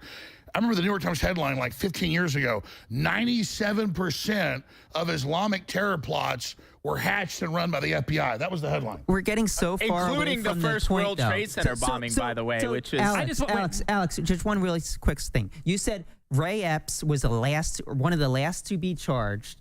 He isn't the last to be charged. There's 1,200 people that have been charged. 1,250, I believe. Who said he's the last to be charged? Alex said they waited 3 years. Yeah, they waited 3 years. That's do you realize that they're still indicting people and they expect that they're probably going to... They had puff pieces. He was on ABC. Let me finish my point, Alex. Oh, my God. So do you realize that they're still indicting people? There's likely going to be hundreds of people still indicted. Ray Epps didn't get any less a sentence than anybody else that did anything like him. Well, first of all, they could have hit him with far more serious charges than they did. He addressed me. What would the charge be? Let me respond. That's an interesting question. What charge do you recommend? What charge would have been a fair charge? May I respond to what you said? Yeah, let Alex respond, and then I want to hear Darren's response. My God. The man is like a chicken with his head cut off for 3 days, including the day of the event, running around saying, go in the Capitol. He's ramming signs into people. He testifies, I orchestrated this attack. He did not testify. And then that was the Jan 6 committee. They asked about this text message. He said, I did that. The text. He didn't testify that he orchestrated. No, he testified to the Jan 6 committee. That he sent the message to his nephew. No, he testified to the Jan. That he orchestrated it to the Jan 6 committee? You keep interrupting because you can't. I'm not telling the truth. I'm Michael Jordan slamming on you. And what's going to happen is everybody's going to get this clip. Yep. He testified to the Jan 6 committee. They said, is this your text message? Yes. He said, yes. I told my nephew I orchestrated it. Now stop. Let me finish my point. Okay. Thank you for being honest with that. You keep acting honest. He said I orchestrated it. You keep acting like he testified that he said to his nephew that he said that. Yes. Yes. In a text message. Okay, there you go. And he did orchestrate So he did testify. So the point is you keep acting like my victory is a failure. Wait, where's the evidence that he orchestrated it? I'd love to see that. He said it! But oh to my God. his nephew. I text my friends things all the time that are embellishments. Because you guys, let me finish my point. They're all over every major corporate channel saying this poor little baby. They're saying he was a Fed or an operative or a provocateur for some NGO. He didn't do anything wrong. And when it got so obvious, they finally indicted him with a slap on the wrist. And then you're sitting here saying he didn't testify. He just testified. Whoa. No, he said he didn't testify that he orchestrated it. He testified that he sent that text to his nephew. That he orchestrated it. But no, then they asked him, Alex, then they asked him if he actually orchestrated it. What was his answer? In the transcript, he said... it wasn't that he orchestrated it. So if I send somebody a message saying a bank is robbed, I robbed the bank. Have you ever embellished a text message to anybody that you know? Like you, like maybe not you. I can't see you doing that, but maybe. Actually, I'm kind of an understated kind of guy. Alex, you started bringing up a good point. If I send a text message saying I robbed the bank, can I get charged with robbing a bank if I didn't do it? If they got evidence. He's there.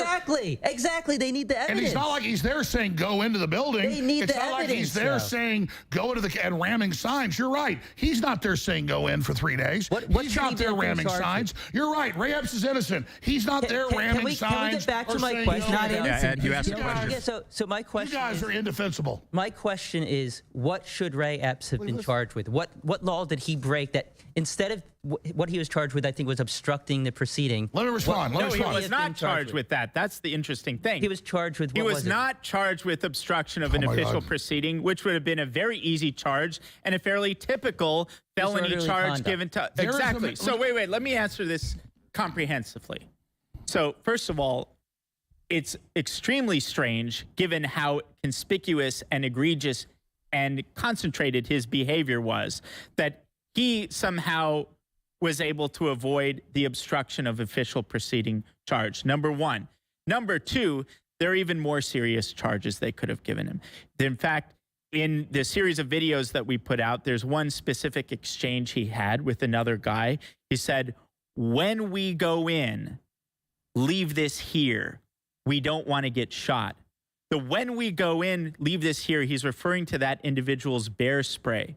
That individual ends up going into the Capitol, committing violence, and doing a whole bunch of other things. And this is a bizarre case because this guy, who is super egregious, has to this day not fully been charged. His case hasn't even gone to a district judge yet. So the obstruction case. So let me give you a sense. Let me give you a sense. Because when we're evaluating these things, we have to compare them to standards applied to others. Oh, let me stop you. You'll go next. Owen Schroyer, I've known him 8 years. He's a badass guy that helps disabled children and is literally like a super good person. No criminal issues in his life other than protesting. He is with me saying, don't go in. They charge him, and in the charging documents say, Owen's lying. He doesn't work for InfoWars. That's in the charging documents. The sentencing documents, the judge says, I'm putting you in these months in federal prison because you just questioned the election again and gave 3 examples of where he did it. No, So Owen spends months in a federal prison. Why don't he talk about the deferred agreement that he had in 2019? No, I agree. I will. Code Pink runs around and protesting. He put tape over his mouth when they were letting leftists run around and throw red paint in Congress, and they said, sir, you can't do that. And he agreed that he wouldn't do it, and he did. And then he didn't protest. He went there to cover it as a journalist. He was in a restricted area, though. No, he was on. Listen, Ray Epps has not spent. Listen. Owen is there with me saying, don't go in.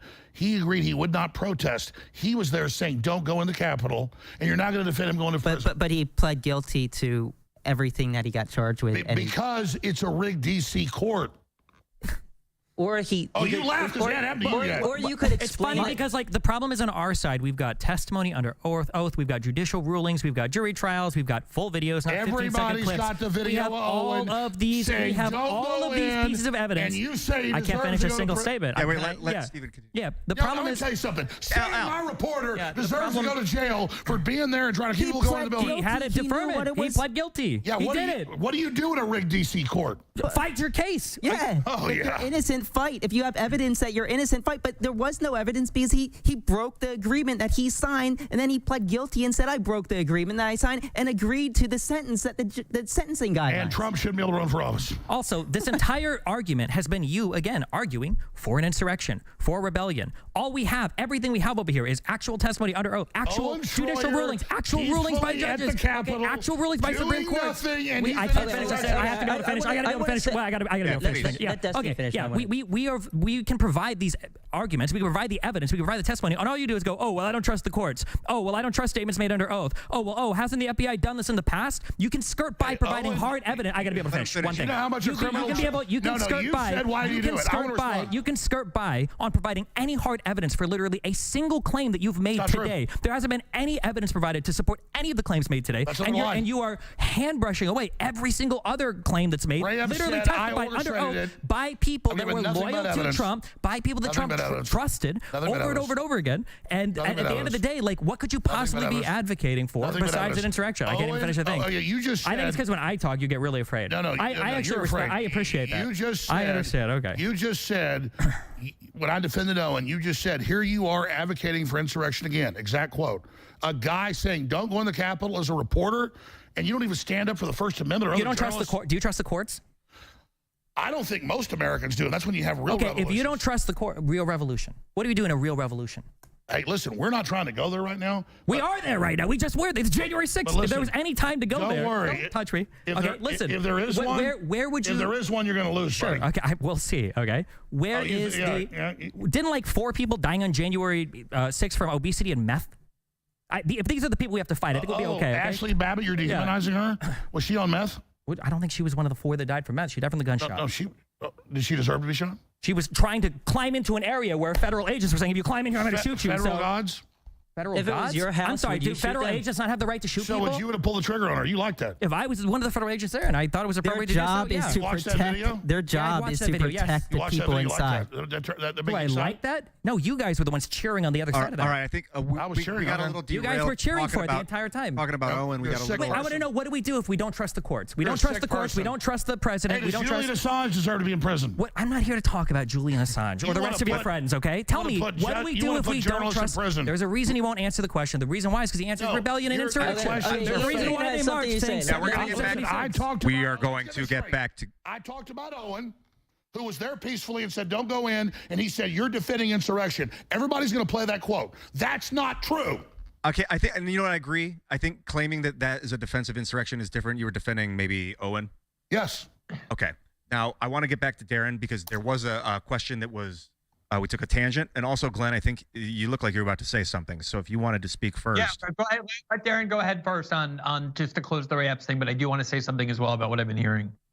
I'm fine. What charges do you think he should have gotten? Oh, I think he could and should have gotten far more serious charges. The first example is the easiest and most readily available: obstruction of official proceeding, which is basically the standard charge for people who have done far less egregious things than Epps. No, but it really isn't, though, because the only people charged with that, I believe, are the people who went into the House chamber. No. The people that walked through the Capitol did not get charged with that. First of all, that's not the case, and second of all, that's not an ironclad law. Google that. That's not an ironclad law pertaining to the application of that charge. Secondly, there's a far more serious conspiracy charge that the government had available to them if we use the standards that they've applied in similar January 6 cases. Yeah, he was way worse than Joe Biggs or Stuart Rhodes. I mean, he's literally, we're Stuart Rhodes saying invade the Capitol. We're Stuart Rhodes attacking people or ramming signs. Ray Epps did that. Stuart Rhodes literally said that if Trump doesn't impose the Insurrection Act, that we need an insurrection. And he said, storm the Capitol. And he went into the Capitol and he hurt police officers. Didn't he? He did not go to the Capitol. He called for people That to... is a Joe Biggs did. Joe Biggs went in the Capitol. Not you just said Joe Biggs or Stuart Rhodes. Either Joe Biggs or Stuart Rhodes. Stuart Rhodes did not do that. No, one of them, I forget which one it Joe was. Biggs. He said that... Yeah, Joe got No, you don't even know what I'm going to say. He deserves a year in jail. He doesn't deserve... You don't know what I'm going to say, though. One of them called for people to defend the White House and shoot to kill the National Guard or any other authorities. Let me just answer really quickly. By the way, Let me say something. Stuart Rhodes did say that on air, and I told him he was wrong to his face. So I'm going to be honest. Wait a second. One thing. Before it happened, he did say, if Trump calls us out for a civil war, and I was like, dude, I'm not for this on air. One thing, you're right. That's true. Very quickly. I agree. There's a lot of rhetoric on both sides. You wanted an example of somebody who didn't go into the Capitol who got obstruction of the official proceeding? Yeah. Thomas Caldwell. That's one of many. What did he do? I'm not familiar. Well, I'm going to be honest. Stuart Rhodes did say what he just said. So you guys confused that Ed or Brian over there. I'm sorry. You put that. So if you put that together with... No, I get there was some rhetoric. It was dangerous. So I mean, if you put that together with the planning, him and Biggs were planning on two different ends. One Oath Keepers, one. There's no proof they planned it. Well, if you look at the Telegram messages, an undercover agent recorded the conversation in the garage. But have you looked at the Telegram messages where they're basically instructing people where to go and where they're at and that saying, hey, we stormed the Capitol, we took the Capitol. Yeah, there's no doubt there was LARPing without Trump's directives of some people talking about that. All right, but why don't we trust their messages, but we do trust Ray Epps bragging to his nephew that he orchestrated? Good point. No, I just said they were talking about it. We're gonna go. Yeah, Glenn. Let's called being honest. Let's let Glenn finish this one off because then I have another question for you guys. Yeah, the whole thing, like listening to them, honestly, it's like listening. I don't mean to be insulting. I'm just saying this, it's what it sounds like seventh graders who learn civics class and have this understanding of how the U.S. government works. Like, oh, the FBI investigate and they discover crimes and then they go to the courts and the courts are very honest and the courts are apolitical and the courts make rulings and everything that has happened in January 6th. And you can even look at the people they picked and choose who to expand the law. The people who ended up getting prosecuted on felony counts, even though they were nonviolent, had these incredibly novel interpretations of law that were used against them to turn nonviolent demonstration and nonviolent political protest into felony by taking this post-Enron law and giving it a stretched meaning that it never had before. And the reason so many of them plead guilty is because they know that if they go into court, they're going to have rulings against them because a lot of these judges, especially in Washington, are not only Democratic Party judges, but the entire system is furious to watch people go and put their feet up on Nancy Pelosi's desk. So the entire system decided that this has to be punished regardless of what the law provides. You had the FBI with their hooks inside all of these groups, but I do understand that if you believe in this like story of American propaganda, that the FBI is these upstanding law enforcement people and they don't do that, and then the courts go and make rulings, then you're gonna end up with this image of what the three of them have, which is this idea that this was one of the worst attacks in American history. The courts have ruled. Everything the government did in this case is consistent with their longstanding view before January 6th, that these groups are criminal groups. They need to be criminalized. Trump's movement is a threat to the United States, and the entire part of January 6th was designed to define them as an insurrectionary movement so that they could criminalize them, which is exactly what they're doing. 809. I want to respond to Glenn real quick. Owen didn't have the money for a criminal trial. 890 convictions or guilty pleas. 2 acquittals, 2. 890 to 2. So is that go ahead, Glenn. Were accused of violence? They're not convicted of insurrection. I believe 170 or so were for violent acts. Illegal parading. Exactly, a tiny number, a small percentage. Yeah, and the Supreme Court is, and they should be. You got to make. Let Glenn talk. Go ahead. Understand that usually what happens in the United States with nonviolent protesters or even with violent protesters is they don't get charged with anything. A tiny percentage of people who use violence throughout all of the Black Lives Matter protests ended up in jail because the ideology in which they were protesting was one that was considered positive and friendly by the institutions of authority. They were on the side of Black Lives Matter. They didn't prosecute that. The Trump movement and the right-wing extremists, as the government calls them, are considered enemies of the state. And that was why the entire law enforcement mechanisms were distorted. If you want to actually make these... Let me just back up Glenn briefly and I'll shut up. Let me finish. I'll take a 5-minute break. One second. Well, let me finish. It's not the same to compare Black Lives Matter protesters and protesters who entered the Capitol building during the certification of the election. Those are not, that's like Democrats have bombed the U.S. Capitol. Democrats have bombed it. Courthouses and burned down police stations. And they had within them people who were insurrectionary. And they got charged, and as they should have. They got charged. Barely any of them got charged. There are plenty of them that were charged. There are plenty that were charged. Can I just say one thing? I'm going to say one thing. I'm going to take a break here. Yeah, we're actually all going to be taking a short 5-minute break here in a moment. But Alex, I'm just going to say this right now. Ladies and gentlemen, we saw billions of dollars of stuff burned down. We saw all the killings, and we never said all Democrats are involved in that. Biden gave a speech yesterday that was Hitlerian, in my view, literally saying everyone in D.C. was a terrorist. They're all bad. You can't vote for Trump. We're taking him off the ballot. America's going into martial law to stop him.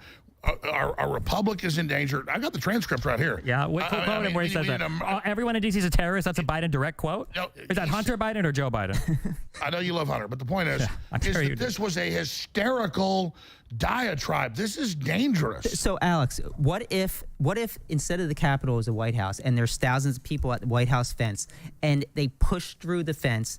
Do you think those people deserve more of a criminal penalty than people that were rioting in, I don't know, L.A.? No, I mean, if it turns out they were under the directive of a foreign power.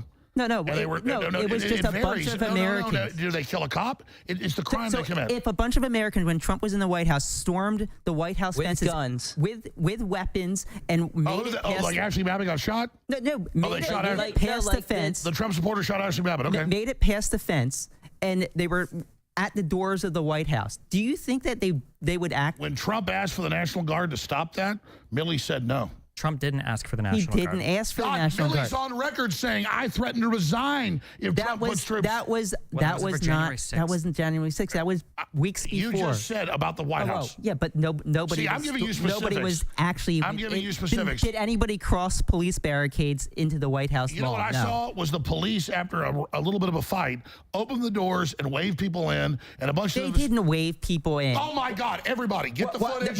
There's one clip out of 40,000 hours. There's hundreds. There's no hundreds of clips of people waving people through the door. What I saw were people breaking the windows, climbing through broken windows, unlocking multiple doors, and letting other people in. Once in, police were forced to basically de-escalate the situation and make sure that the Congress people were protected. At that point, they were outnumbered 10-1, the Capitol Police to the rioters. At that point, those videos where they're walking alongside people, they're funneling them into the rotunda. I was there. You weren't in the Capitol, and I give you credit for that. You knew when to turn around. The Wall Street Journal said I was cowardly on top of a car commanding people to invade. But thank God Jack Posobiec, because I didn't have a Twitter then, put the video out of me saying don't go in. I got there in the middle of it. Man, I'm glad you didn't, and you made the right decision. When you're there with 300,000 people, it's 1 million in town, and they don't even know what's happening in front of them. They're being guided in. A lot of those innocent people that just walked to the Capitol have been sent to prison. All right, we're going to take a – well, no, actually, we're not going to be taking a break. You might be. But I want to ask you guys, talking about these people in prison, these prison sentences. So I want to talk to you briefly about if you think these prison sentences that some of these people are getting are justified or not. And then we're going to be taking questions from the audience from Zero Hedge Premium. So if you haven't signed up at zerohedge.com, sign up for the premium service, and you may be able to get a question in before we wrap. But what do you guys think? I mean, let me start with you, Darren, because I haven't heard from you. By the way, I don't want to wrap. I mean, I say take a break. A lot of people are tuning in now. I'll keep having this debate all day long. Yeah, we might keep going. But Darren, what do you think about the prison sentences in general that these people have been getting? I think they're completely overblown, and they're, it's consistent with what we're talking about, this amplification of January 6th into this false domestic terrorist act. And, the stakes, what are the stakes involved? The reason it's being amplified in this fashion is to justify the further weaponization of the national security apparatus against Trump supporters and to suppress the energies associated with Trump's movement. Therefore, you have these crazy sentencing. I think they're all crazy. Even those top sentences for the Proud Boys and Oath Keepers, 20 years, 18 years. It's simply insane when you think about, again, all of it has to be comparative. There are people guilty of murder who get less prison time.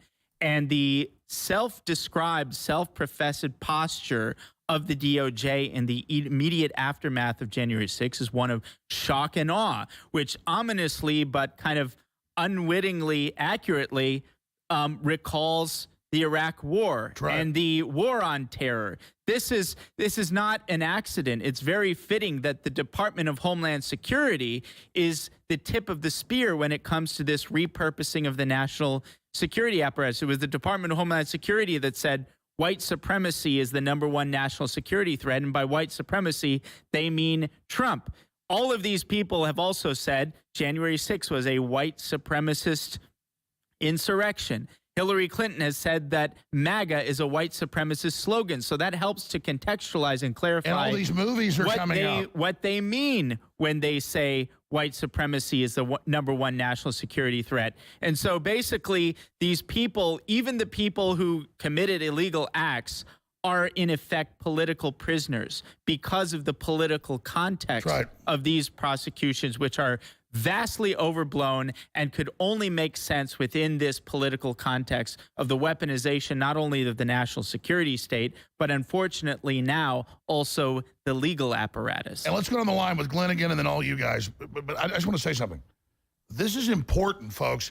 In June of 2021, Biden put out a national security memorandum, which you just mentioned, saying right-wing extremism is the #1 threat. Then he defined that as white supremacism and then said questioning open borders, questioning elections, questioning lockdowns, questioning forced shots. That's in the report. I've shown it hundreds of times on air.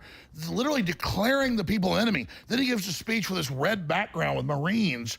I thought I was watching Adolf Hitler. And then yesterday he gives a speech and saying they're taking over, they're a danger, we're at war, all off a riot at the Capitol. At best, it's a riot and obviously provocateur. So this is a branding of 80 million voters plus as a political enemy. This is extremely totalitarian, extremely dangerous, and I was there. I know. You're in a crowd of hundreds of thousands. You're up, tear gas is coming down. You can't even see what's happening at the Capitol. You're saying, don't go in there. We've got a stage. I go there. There's a stage, no one there. I mean, we were set up, and I was set up, and thank God that I waited 30, 40 minutes. I didn't know what to do. I was like, this is weird. How do I lead a crowd that's already left? I was there. And so all I'm saying is this is not the basis to indict populist Americans and say they're terrorists. And if the U.S. government spent the equivalent of $10 trillion, they spent $1 trillion in Afghanistan of real current numbers, But the estimates now are 10 trillion in current dollars in Vietnam, and the Vietnamese wouldn't give up. So Swallowsville says, we'll use F-16s, we'll just kill Americans, we'll take your guns. F-16s don't take guns, folks. I don't want a civil war. I don't want violence. But the entire deep state couldn't defeat the Vietnamese, and now they want a war with the American people while they have one with Russia and while they have one with China. This is madness. It needs to stop. I don't want a war with Democrats. I don't want civil war. I don't have some dream of this, but this is the election strategy of Joe Biden is civil war. Glenn, did you want to say something? Yeah, I think this is really the nub of everything. Like, I really do think that the three of them actually believe what they're saying. I'm out like actually realizing this. And the reason they believe it is because they don't know the history of the war on terror. They don't know the history of the Cold War. They don't know what the CIA and the FBI and the US security state have been constructed to do and the role that they played in our domestic politics. Every single time that there's some new crisis, the CIA, the FBI, the permanent power faction in Washington, and it's not like some crazy conspiracy theory. Dwight Eisenhower warned of it on his way out of the presidency in 1961 when he called it the military-industrial complex because he had seen how it was growing beyond all democratic accountability. Every time what they need to do is convince somebody to be scared of something, to be scared of communism, to be scared of terrorism, to be scared of domestic terrorism. And they convince people that some minor event, relatively speaking, in the history of the threats to our country, like the 9/11 attack, which is a terrible thing, but they exaggerated wildly the threat of foreign terrorism to basically institute the Patriot Act and warrantless eavesdropping and all of the things that turned our country more authoritarian. They were announcing that before 9/11. They used 9/11 to do it. They were announcing before January 6th that they wanted to turn right-wing extremists into domestic terrorists. And they used January 6th and this extremely inflated narrative about it. What it was a riot of out-of-control people, a few hundred of them, that they turned into an insurrection, that they're now weaponizing the justice system, and they're creating a precedent. I hope you guys understand this, where they're now taking a nonviolent protest. Remember, most of the people charged in January 6th are charged with nonviolent protests, and they've made it now so that they can charge those people with felonies and put them in prison for years. That was the Q Shaman, 4 years in prison for a nonviolent protest. That's the precedent that you're endorsing with this narrative. So Jacob Chansley got 4 years, but he served, I think, a year and a half. But I do want to go back. So Stuart for Rose, nonviolent. Stuart Rose. There are nonviolent crimes. Biggs, Stuart Rose, and Enrique Tarrio. They were sentenced to some of the harshest sentences out of all the January 6ers. Who was the judge? It was a Trump-appointed judge, Timothy Kelly. Now, if you look at the worst convictions, the ones that received the largest sentences, 80% of them were actually under the sentencing guidelines. 80%. These people didn't receive sentences that were any more harsh than anybody else in other crimes. And these were people sentenced from a Trump judge, a Trump-appointed judge. So you're all saying that oh, the courts are rigged against conservatives or Trump supporters. But these are Trump judges. Many of these were Trump judges that actually not charge these people, but sentence these people.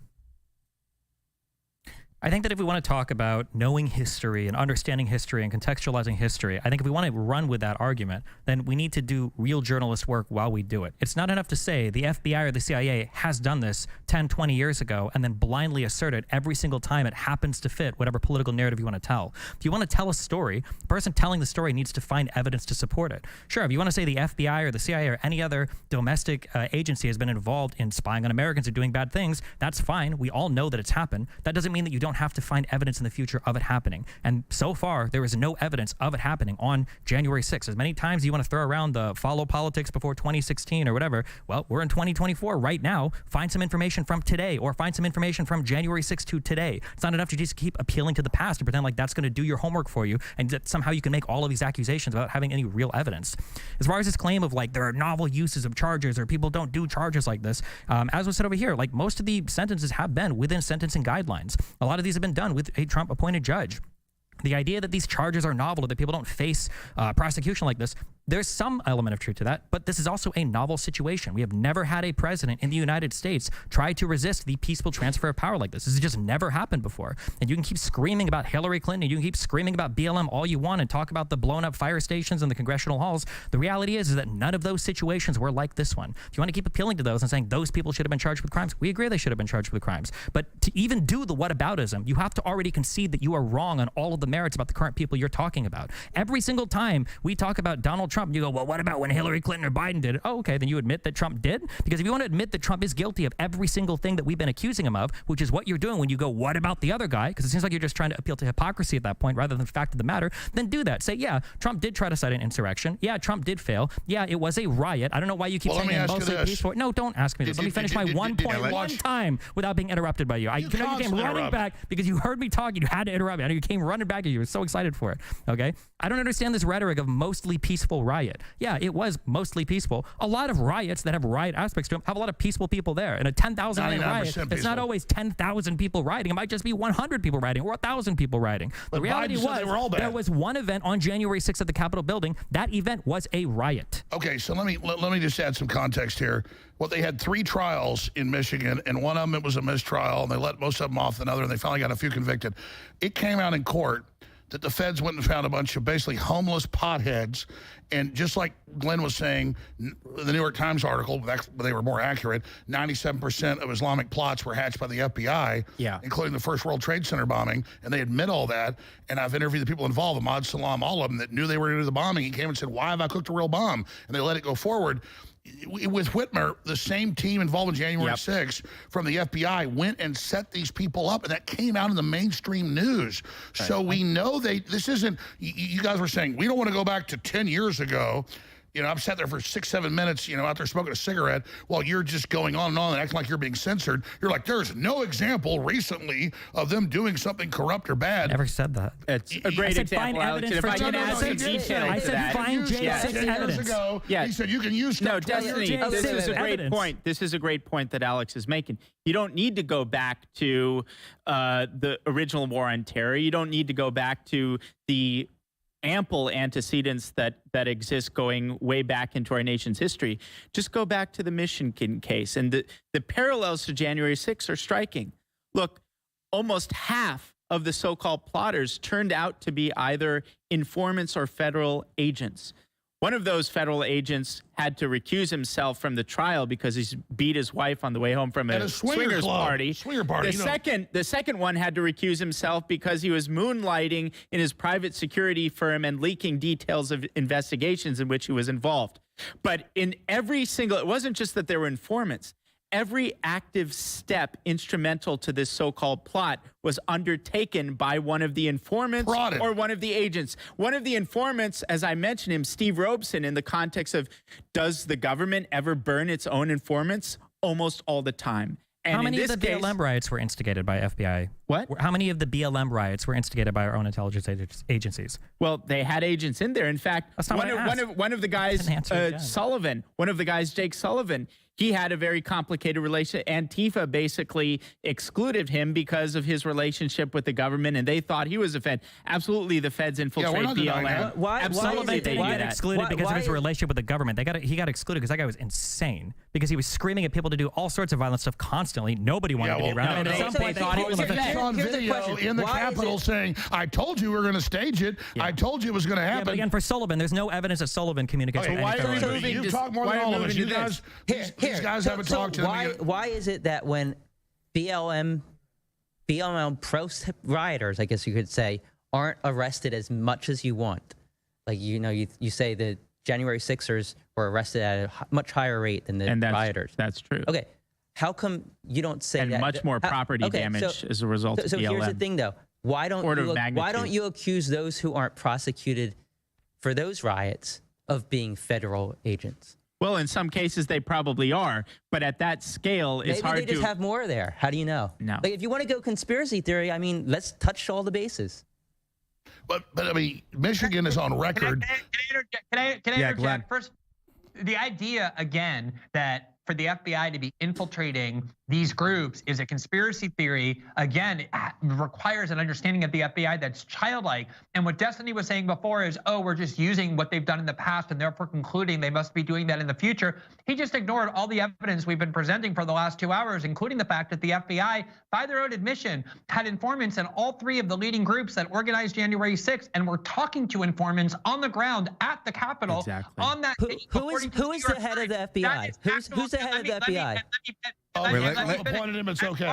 As far as the January 6th defendants are concerned, it is true that they're getting sentences similar to what people get when they're charged with felonies. The point is that it is insane that nonviolent protesters are being charged with felonies in the United States. That is what never happens. And pointing to Black Lives Matter is not to say, oh yeah, that's whataboutism, so we're admitting that this was an insurrection, and that is too. The point is that what the government is doing, if you look at the disparate treatment between the two, is picking and choosing which movement they like ideologically and politically and which they don't, and punishing much more severely the one that they don't, which is what January 6th is about. Going into the Capitol building with weapons saying, hang Mike Pence, hang Mike Pence. No, that's not a violent crime, but are you saying that doesn't warrant a felony conviction? That's absurd. You are actually calling for the hanging of the vice president of America. I'm going to be honest. The majority of people, no, Alex, hold on one second. The majority of people who were charged with felonies in January 6th are non-violent offenders. And what did they do, Glenn? What did they do? An interpretation of the law.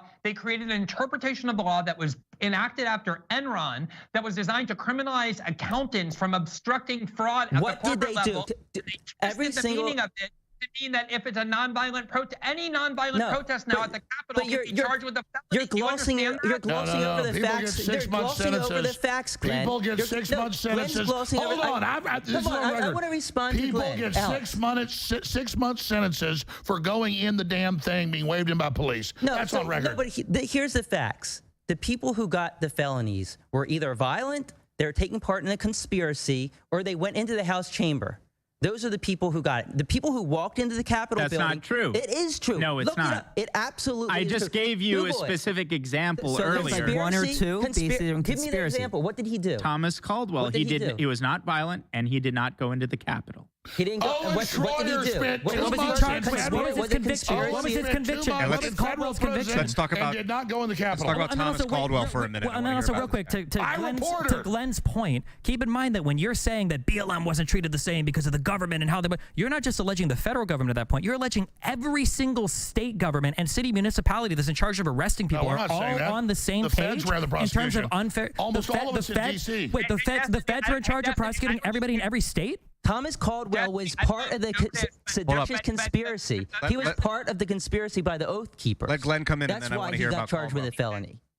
Go for it, Glenn. When Black Lives Matter happened, every single blue state mayor and every single blue state governor weighed in on the side of the rioters because they were petrified of being demonized as being racist if they didn't support everything the Black Lives Matter movement did. So yes, the Black Lives Matter movement had corporations sponsoring them. They had Kamala Harris urging and raising money for people to get out of prison who were imprisoned and prosecuted for having engaged in violence as part of the Black Lives Matter movement. The entire establishment was on the side of the Black Lives Matter movement. The entire establishment hated the January 6th defendants. That's the reality of our government that you don't understand. The reality of our government that you don't understand.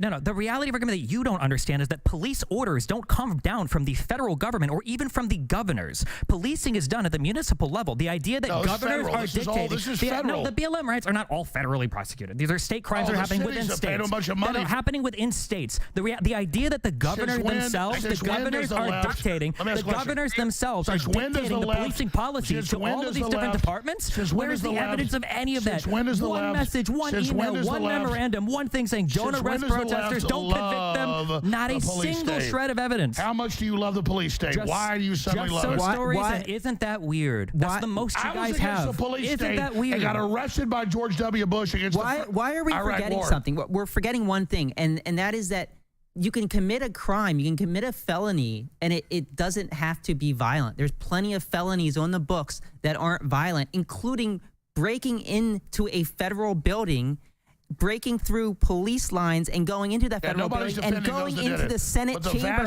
as Congress people are trying to certify an election. Let me ask you this. How is that going over your head, Glenn? Let me ask you this. I'm asking you this and everybody. Please answer my question.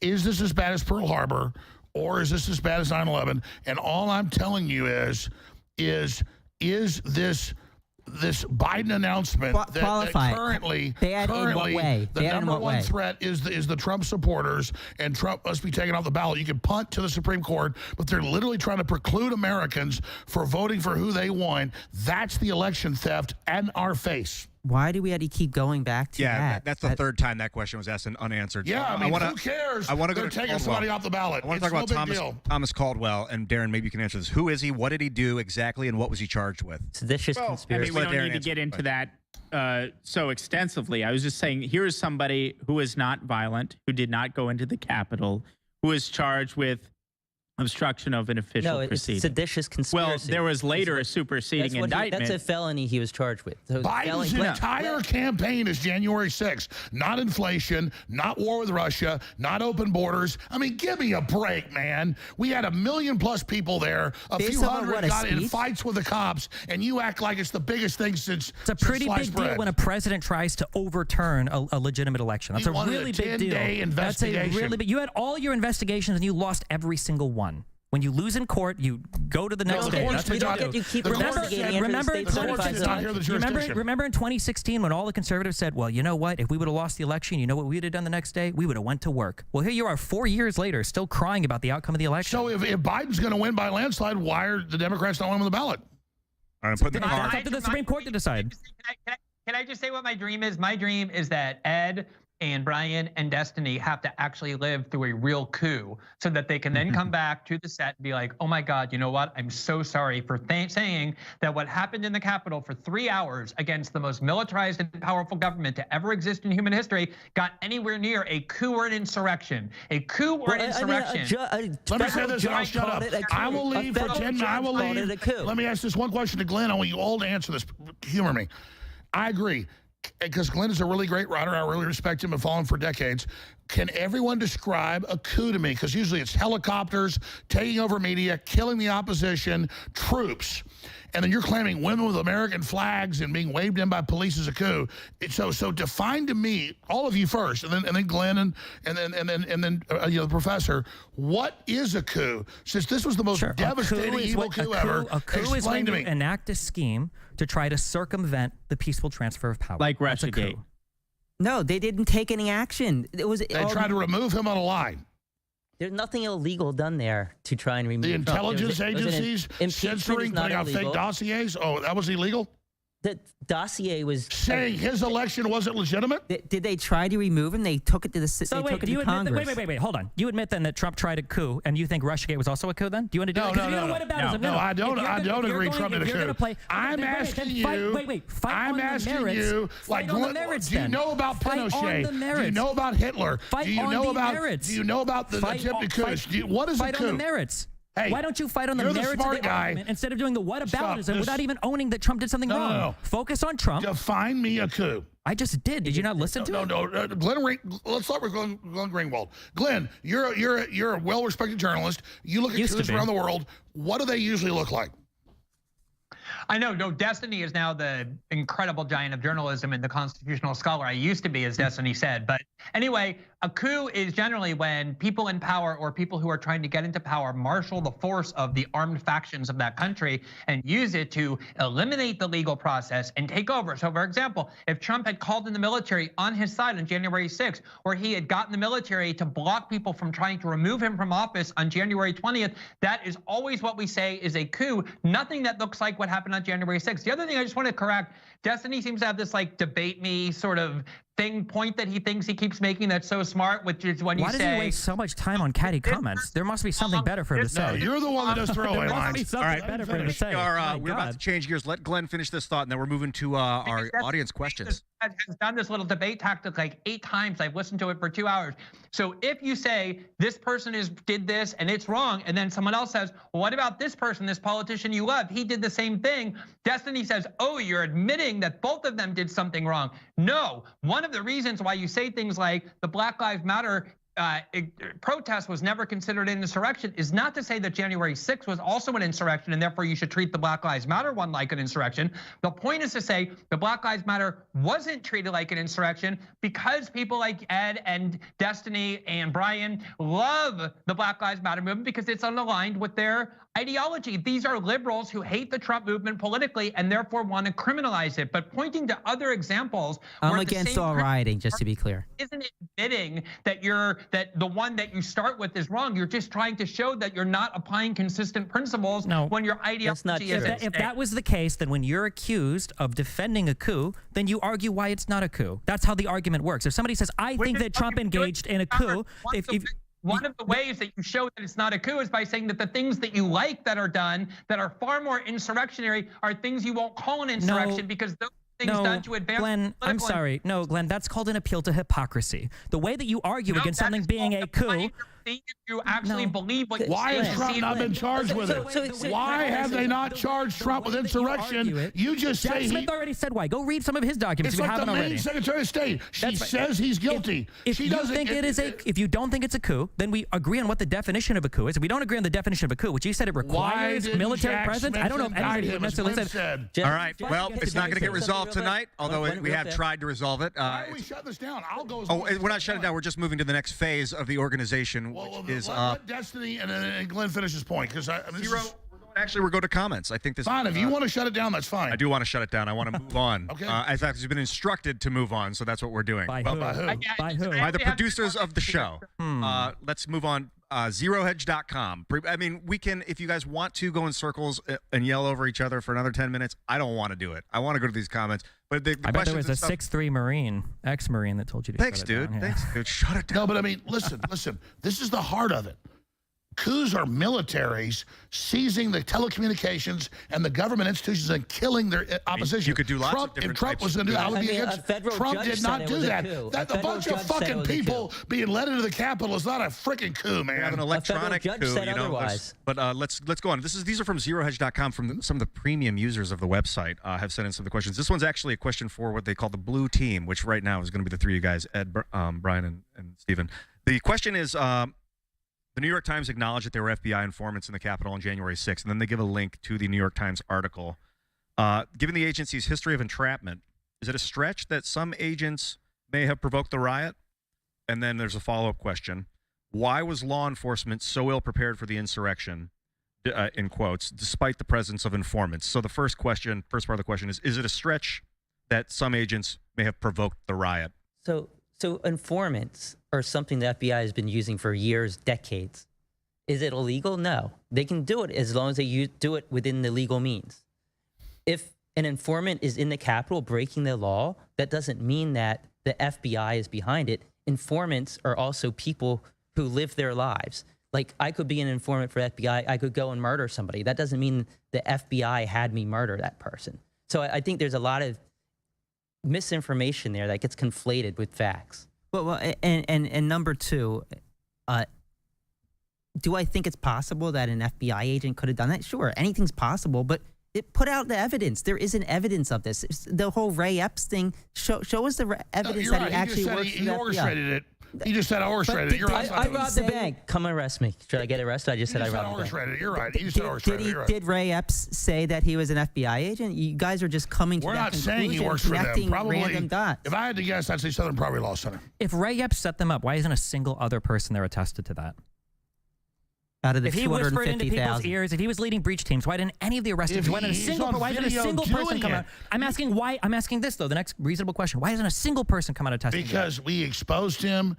Because he's the leader there, and he's there doing it. He did it on video. He said, "I led this. I did this." You're not answering my question. I'm saying, why hasn't anyone else come out and attested to this? Not a single person. You know what an orchestra is, right? I went to school for music. Yeah. The conductor leads the symphony. Yep. So and all the musicians have to see the conductor and would tell you that's my conductor. And he says, "Go into the Capitol." Why doesn't anybody else say that was my conductor? You know, the follow-up part of this question, why do you guys think law enforcement was so ill-prepared for the insurrection, again in quotes, despite the presence of informants? This is from Space Worm, just so you know, Space Worm from Zero Hedge. Well, half of them were sent away for crowd control. I think the ill preparedness came because Trump's deployment of the National Guard in the past, especially in D.C., had caused a lot of people to be uncomfortable with National Guard being present in the Capitol when the certification of the vote was happening. So as they were having conversations prior to establishing security, I think they took a lot of extraordinary bureaucratic measures to make it so that I think that day, if the National Guard was going to be deployed, it either had to be, I think, Miller or Walker. I think one of those two had to be the direct authorization. Let me respond briefly. Which is novel. We have doesn't you, go that way. Let me. We have you 1 hour ago saying Trump never called for National Guard, and you just said they refused it. I got your ass. You got me. Yes, that's correct. You got me. So I got your ass. The only area that they were allowed to do. Blocked it. Yep. The Pentagon blocked Trump. Yes. You just admitted Trump wanted it, didn't get it. You got me. They only deployed 340 people, and they're from an hour ago. He said it wasn't That's true. right. You got me. Got him. That's right. Got him. You want to do the these scope like of the mission? The scope of the mission. You know, rhetoric like this is why Ashley Babbitt got shot. You realize that, right? I'm gonna get shot? No, people like Ashley Babbitt died because of people like you driving people onto this, right? It might be funny for you. I don't know if it's funny murdered Ashley Babbitt? You're more or less responsible with this kind of talk, yes. Oh, my God, yes. I'm murdering. Yes. Play in a factual world. You At love least, the like, tie yourself to the ground. You said an hour ago that Trump never asked for National Guard. I can show 50 articles. It's on record. And then you just admitted it. Gotcha. Guys. Okay. Yeah.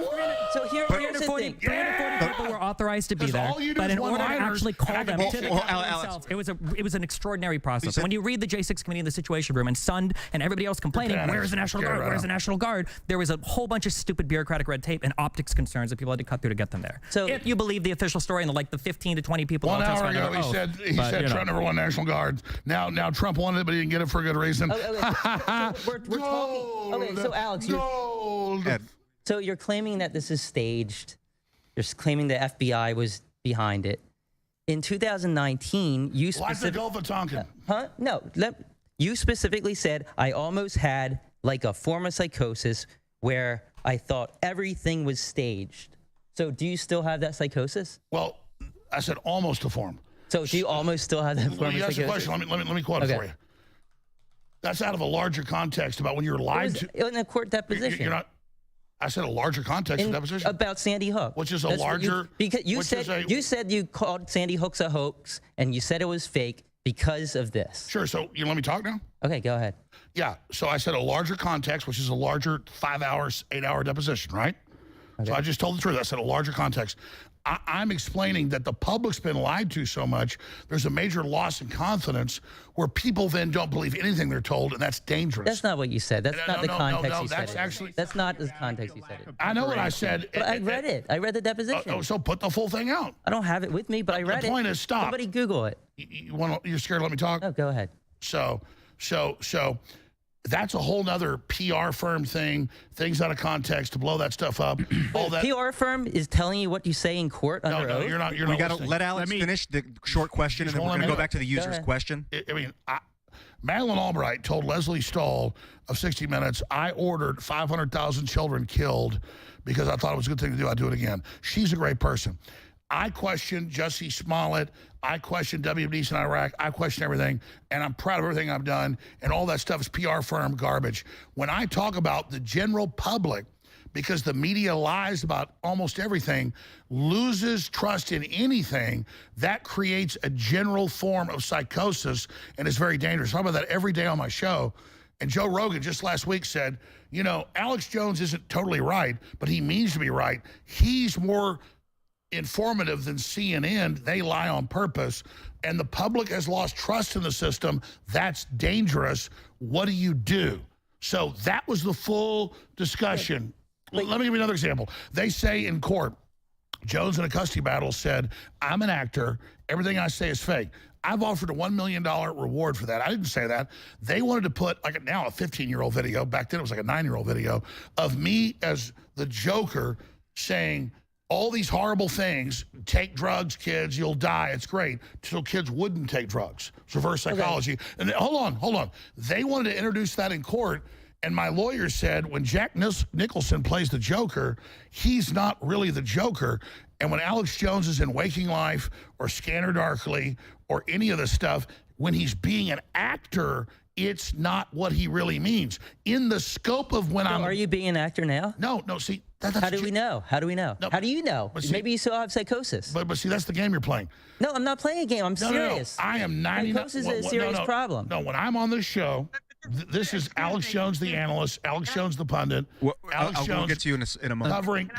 Yeah, Glenn's about to jump in. I mean, this game that I don't mean when I say Ray said I orchestrated it. That's a real thing. Yeah, we're all playing a sort of character right now. We're all on a stage. I was actually in that Twitter space with you, with Elon Musk. What was it? 4 weeks ago or so, and you tried to claim that you didn't push the Sandy Hook conspiracy theory.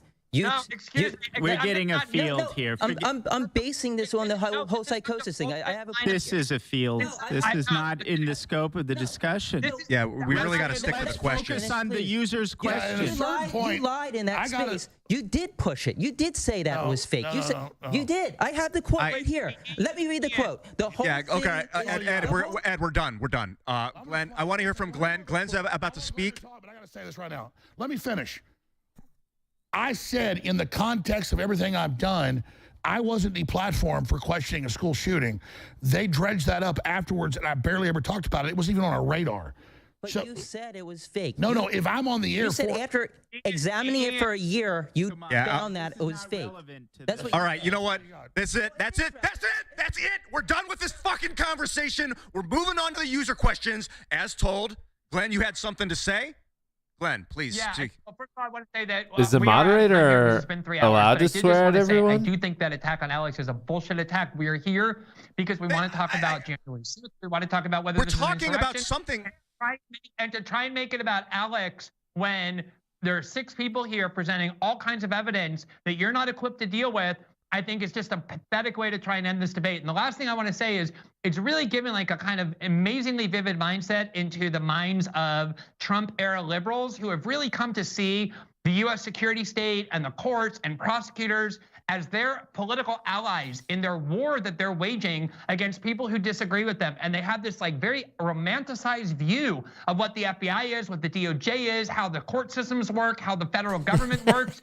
And all of this reveals this so well, because what's happening here is so manifest, which is that all of these agencies are being abused because the Trump movement is considered the gravest threat to establishment power in this country, which is why the bipartisan establishment is against it. To try and make this about Alex and Sandy Hook is a really pathetic way to end the debate. I think you guys have done a good job defending your views. I think you should leave it at that. And we definitely have to go because it's been 3 hours. Yeah, well, we're not done. We're going to keep talking with some questions. No, not right now. Can I answer the user's question? Yeah, I would love to, but give me 1 second. The only reason I scream is because I don't have a mute button for the people right now. I would prefer not to have to use my voice. I think you did a great job, Ian. Thank you. And I think Glenn needs to go. We'll stay. Glenn, give us a 3-minute closing comment. All I'm trying to say is I didn't launch any wars.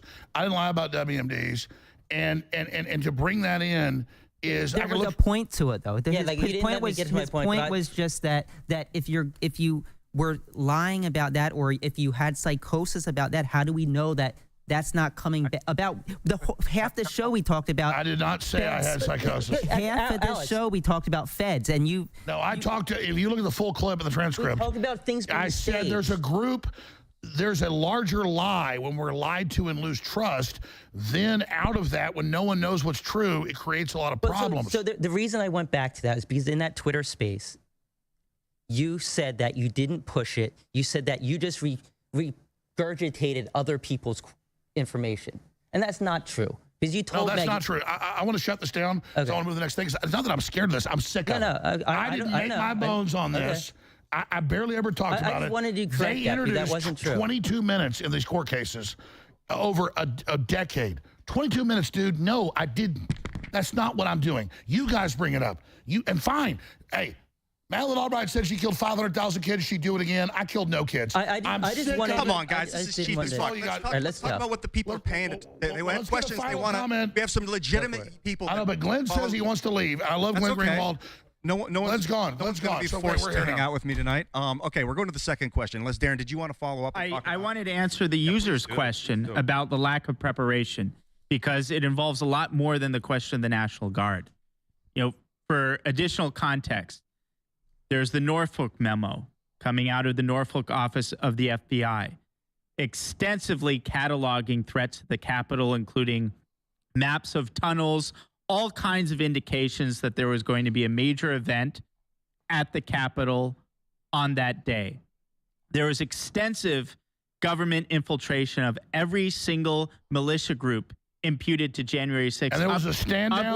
Wait. Up to the very, very highest levels.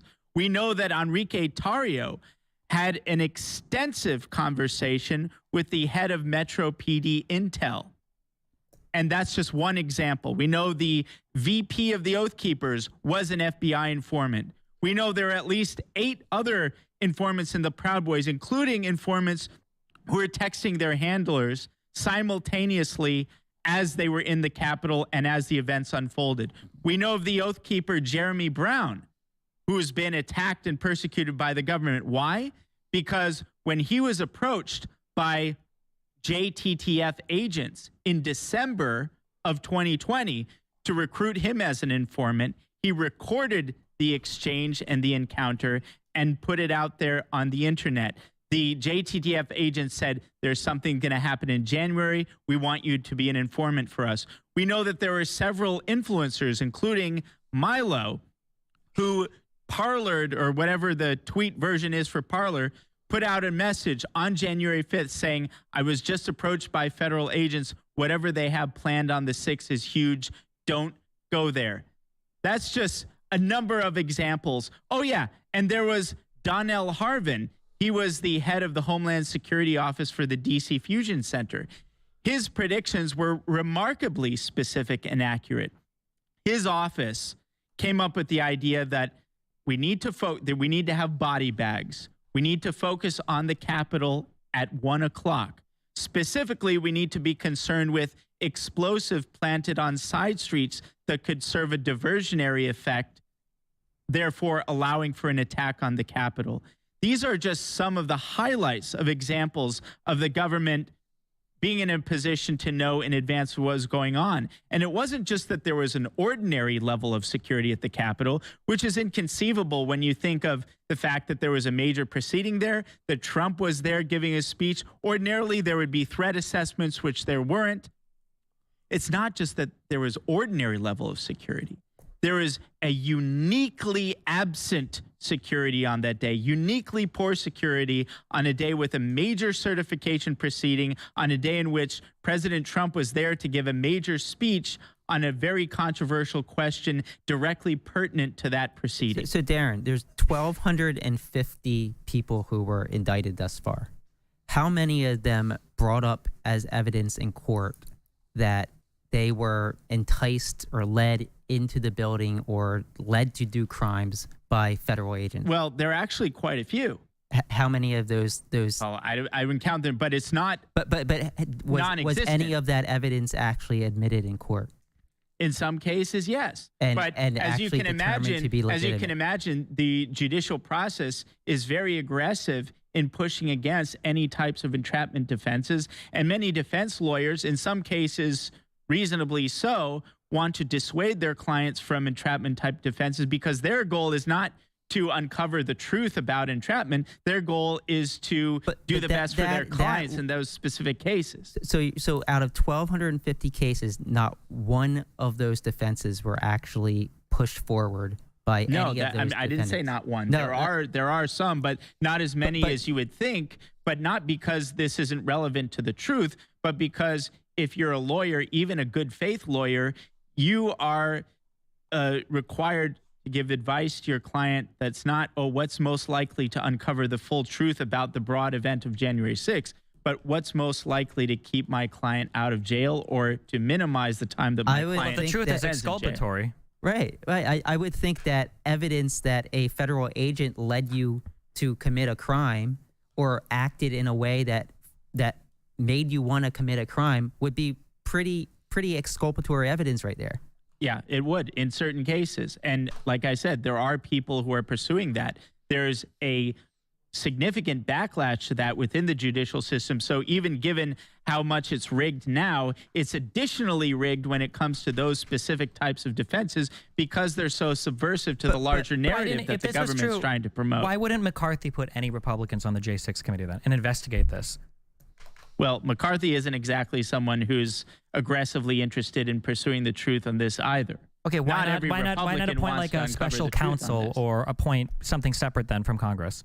Well, I think that would be a fantastic idea. But again, Why didn't Trump do it?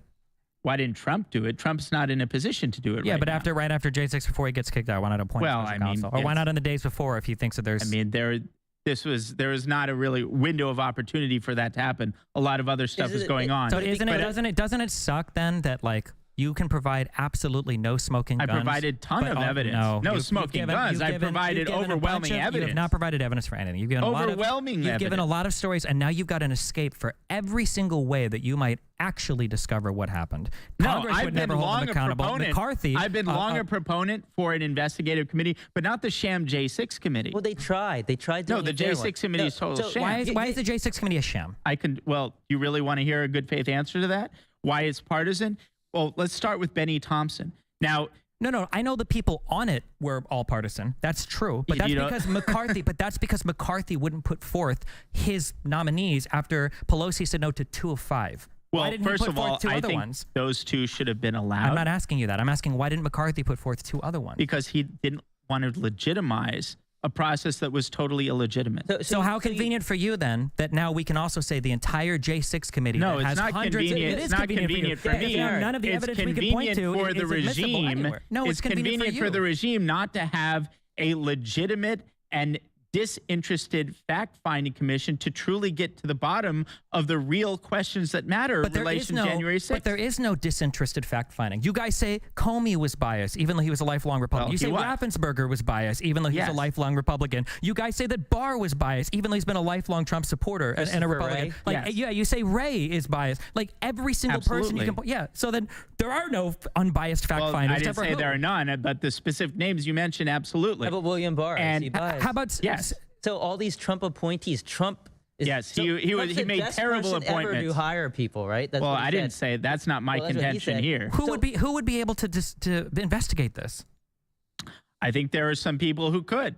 I think Jim Jordan who could. Jim I think Jordan would be your example of an unbiased party. Jim I would Jordan was say- literally part of the investigation. I would say for there to be a legitimate committee, it would have to include people who are genuinely interested in pursuing not only the questions that Benny Thompson and the hyper-partisan Democrats wanted to find out, but people who are sympathetic to the other side who would be willing to I pursue agree the with you. questions that I've raised and have been raised that were then- not addressed at all in But the the committee Republicans- because all they were interested in was demonizing Trump and setting up a criminal proceeding for Trump. They weren't interested in getting to the bottom of the questions. Why was there uniquely poor security? What was going on with These the level questions of are federal all infiltration? asked. These questions No. are all asked as part of the. No. It's an 847-page report. I invite you to read it at some point. No. The reality is that McCarthy at any point could have put 5 Republicans that he chose on that committee, but because Nancy Pelosi said no to 2 of them, I think Banks and Jordan that were actively being investigated or would have been the subjects of the J6 committee. He said no to anything,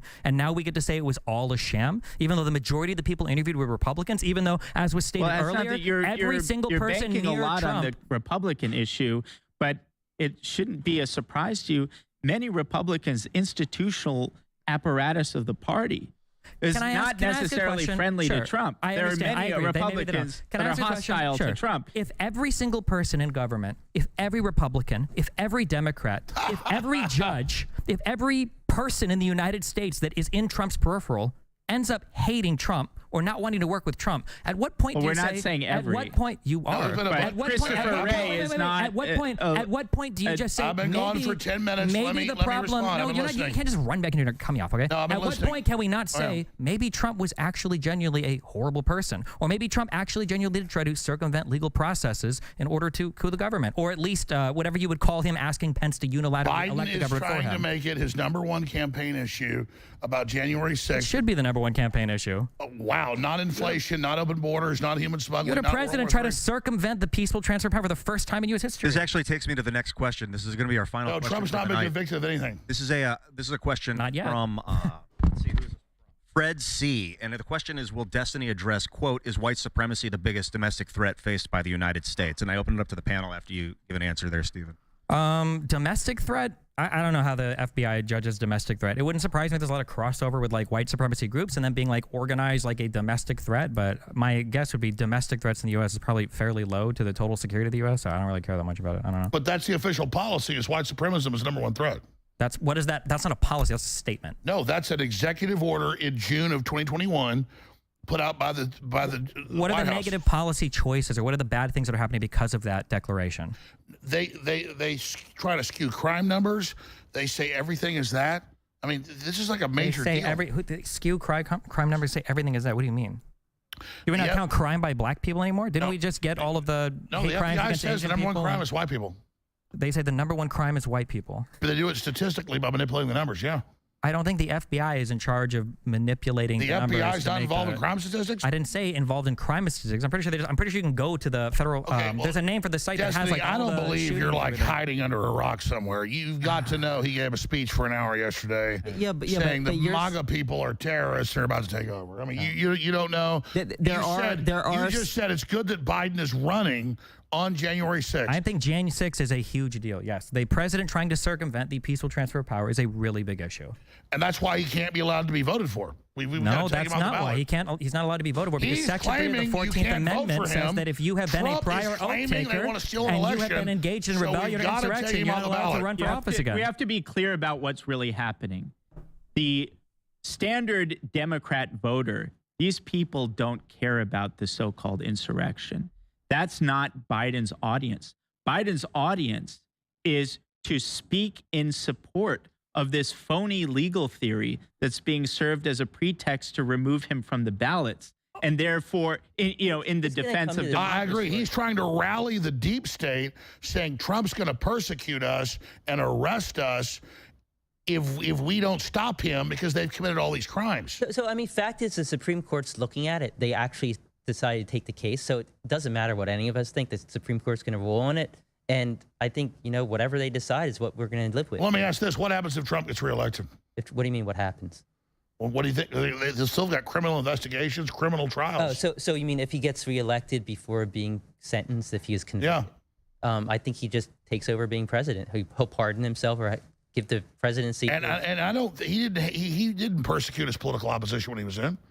I don't think he's going to try to do it. He asked Barr to investigate Hillary. I mean, quite the opposite. Trump's own bureaucracies were undermining him. Well, it's far from him using the bureaucracies to go after others. His own bureaucracies were circumventing his own president. Well, that happened with Biden as well, wasn't it? But everyone can see Comey doing the investigation on Hillary's emails after Trump. No? Yeah, Hillary's emails. Yeah, Hillary's emails was under Biden, right? What about the Hunter Biden investigation? There's no acknowledgement there? Yeah. Hunter Biden investigation. That's Biden's DOJ. Hunter Biden, he was convicted on the grind. And that's because the Democrats want him to step down for Newsom. Oh my God, there's a reason why. Yeah, the debate. There's always. So now the Democrats don't want Biden to step down.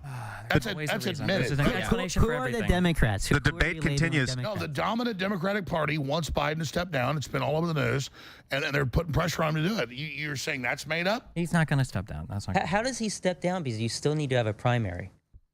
And it's past the deadline. He's frozen out the other candidates in his primary. The deadline has passed. So if he was to step down right now, Harris would likely be who the nominee would be. Well, it's too late for Newsom. Like he'd miss out on several states. Go ahead. We've really answered that question. we hammered that one right to the ground. Ladies and gentlemen, tonight is coming to a close. Zero Hedge, thank you so much for putting this debate on, and everybody on the panel, man. Darren Beatty, Alex Jones, Steve Bonnell, Brian Krassenstein, Glenn Greenwald. Tell us about your show, what you do. Oh, I'm the co-host of Timcast IRL on YouTube, Monday through Friday, 8 p.m. Eastern Standard Time with Tim Pool. It's a blast. We talk about technology, politics, and culture. Darren, you? Yep, my website is revolver.news. We broke a lot of these January 6 stories. Take the challenge for yourself. Go to revolver.news. Look at the pieces, in particular the Ray Epps series and the Pipe Bomb series. Decide for yourself whether or not there's overwhelming evidence for federal involvement. And then I do 7 days a week, live on air, 11 a.m. to 3 p.m. weekdays. Saturday, we do special reports different times. Sundays, 4 to 6 p.m. Infowars.com/show. Now, Real Alex Jones back on what was Twitter, now X. And we're here. We're fighting hard. We're promoting freedom. And we want everybody to tune in and see what we're doing. Tell me about your day, Stephen. What do you do? Yeah, I'm on YouTube. You know, you should check out the last few videos. I do a lot of arguments over a lot of the goofy Ray Epps conspiracy theories, or a lot of these J7 or J6 conspiracy theories. I've been doing that. YouTube.com/Destiny. Yeah, check me out. What about you, Bryson? I'm on X, Krassenstein. I do a lot of posts. I guess you can't call them tweets anymore. About politics. I try to hear out both sides. Alex, I still read your post. Thank you. Might not agree with them, but I try to hear out both sides. Give me feedback. I like countering points. I like listening. No, I want to congratulate everybody for being here. This has been a great debate. Yeah, Ed, and you on as well? Yeah, pretty much everything Brian said. Yeah, it Except has been Ed a great. Krassen. It has been spectacular. High energy, fast paced. It's intense. The first time I've ever moderated a debate with 5 people, and then somebody on coming in digital, which has its own. And if you want to see more of this, the great folks at Zero Hedge, like you said, with their subscription service, they want to do more of this. So this is the future. People want this. Zero Hedge debates all the way. Ladies and gentlemen, thank you so much for coming. Again, zerohedge.com. Thanks for putting this on to everyone at Zero Hedge and everyone in the audience. We love you. I love you. We will see you later. And we're going to run an hour on January 6th on the InfoWars feed. A peaceful protest? Political violence is never, ever acceptable in the United States political system. Never, never, never. It has no place in a democracy, none. Give them the kind of pride and boldness that they need to take back our country. So let's start marching, and I salute you all. USA! USA! USA! That's what happens when election lies are pushed through the media. Who has the ultimate authority to deploy the National Guard? The ultimate authority rests with Trump. He saw people saying, hang Mike Pence. He was instigating violence against Mike Pence. The U.S. Department of Homeland Security had already declared that the greatest threat to the U.S. homeland was not ISIS or al-Qaeda, but instead domestic extremists, far-right extremists to be exact. So let's walk down Pennsylvania Avenue. I want to thank you all. God bless you, and God bless America. Whoa.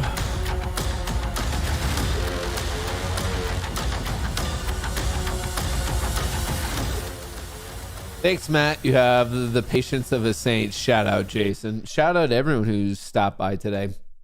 Like I said, a little bit of a different show for me. Folks, if this is your first time ever being a part of the Goonie community, first time ever seeing me, hearing from me, this is definitely a new form of content, without a doubt. Generally, I kind of cover just the market, the economy, and the crazy stuff that happens there. But if you stop by, it was great to have you. Obviously, in the upcoming year, I'm going to continue to follow the stock market, the economy. My favorite thing to cover is politicians, insider trading. But obviously, it is an election year.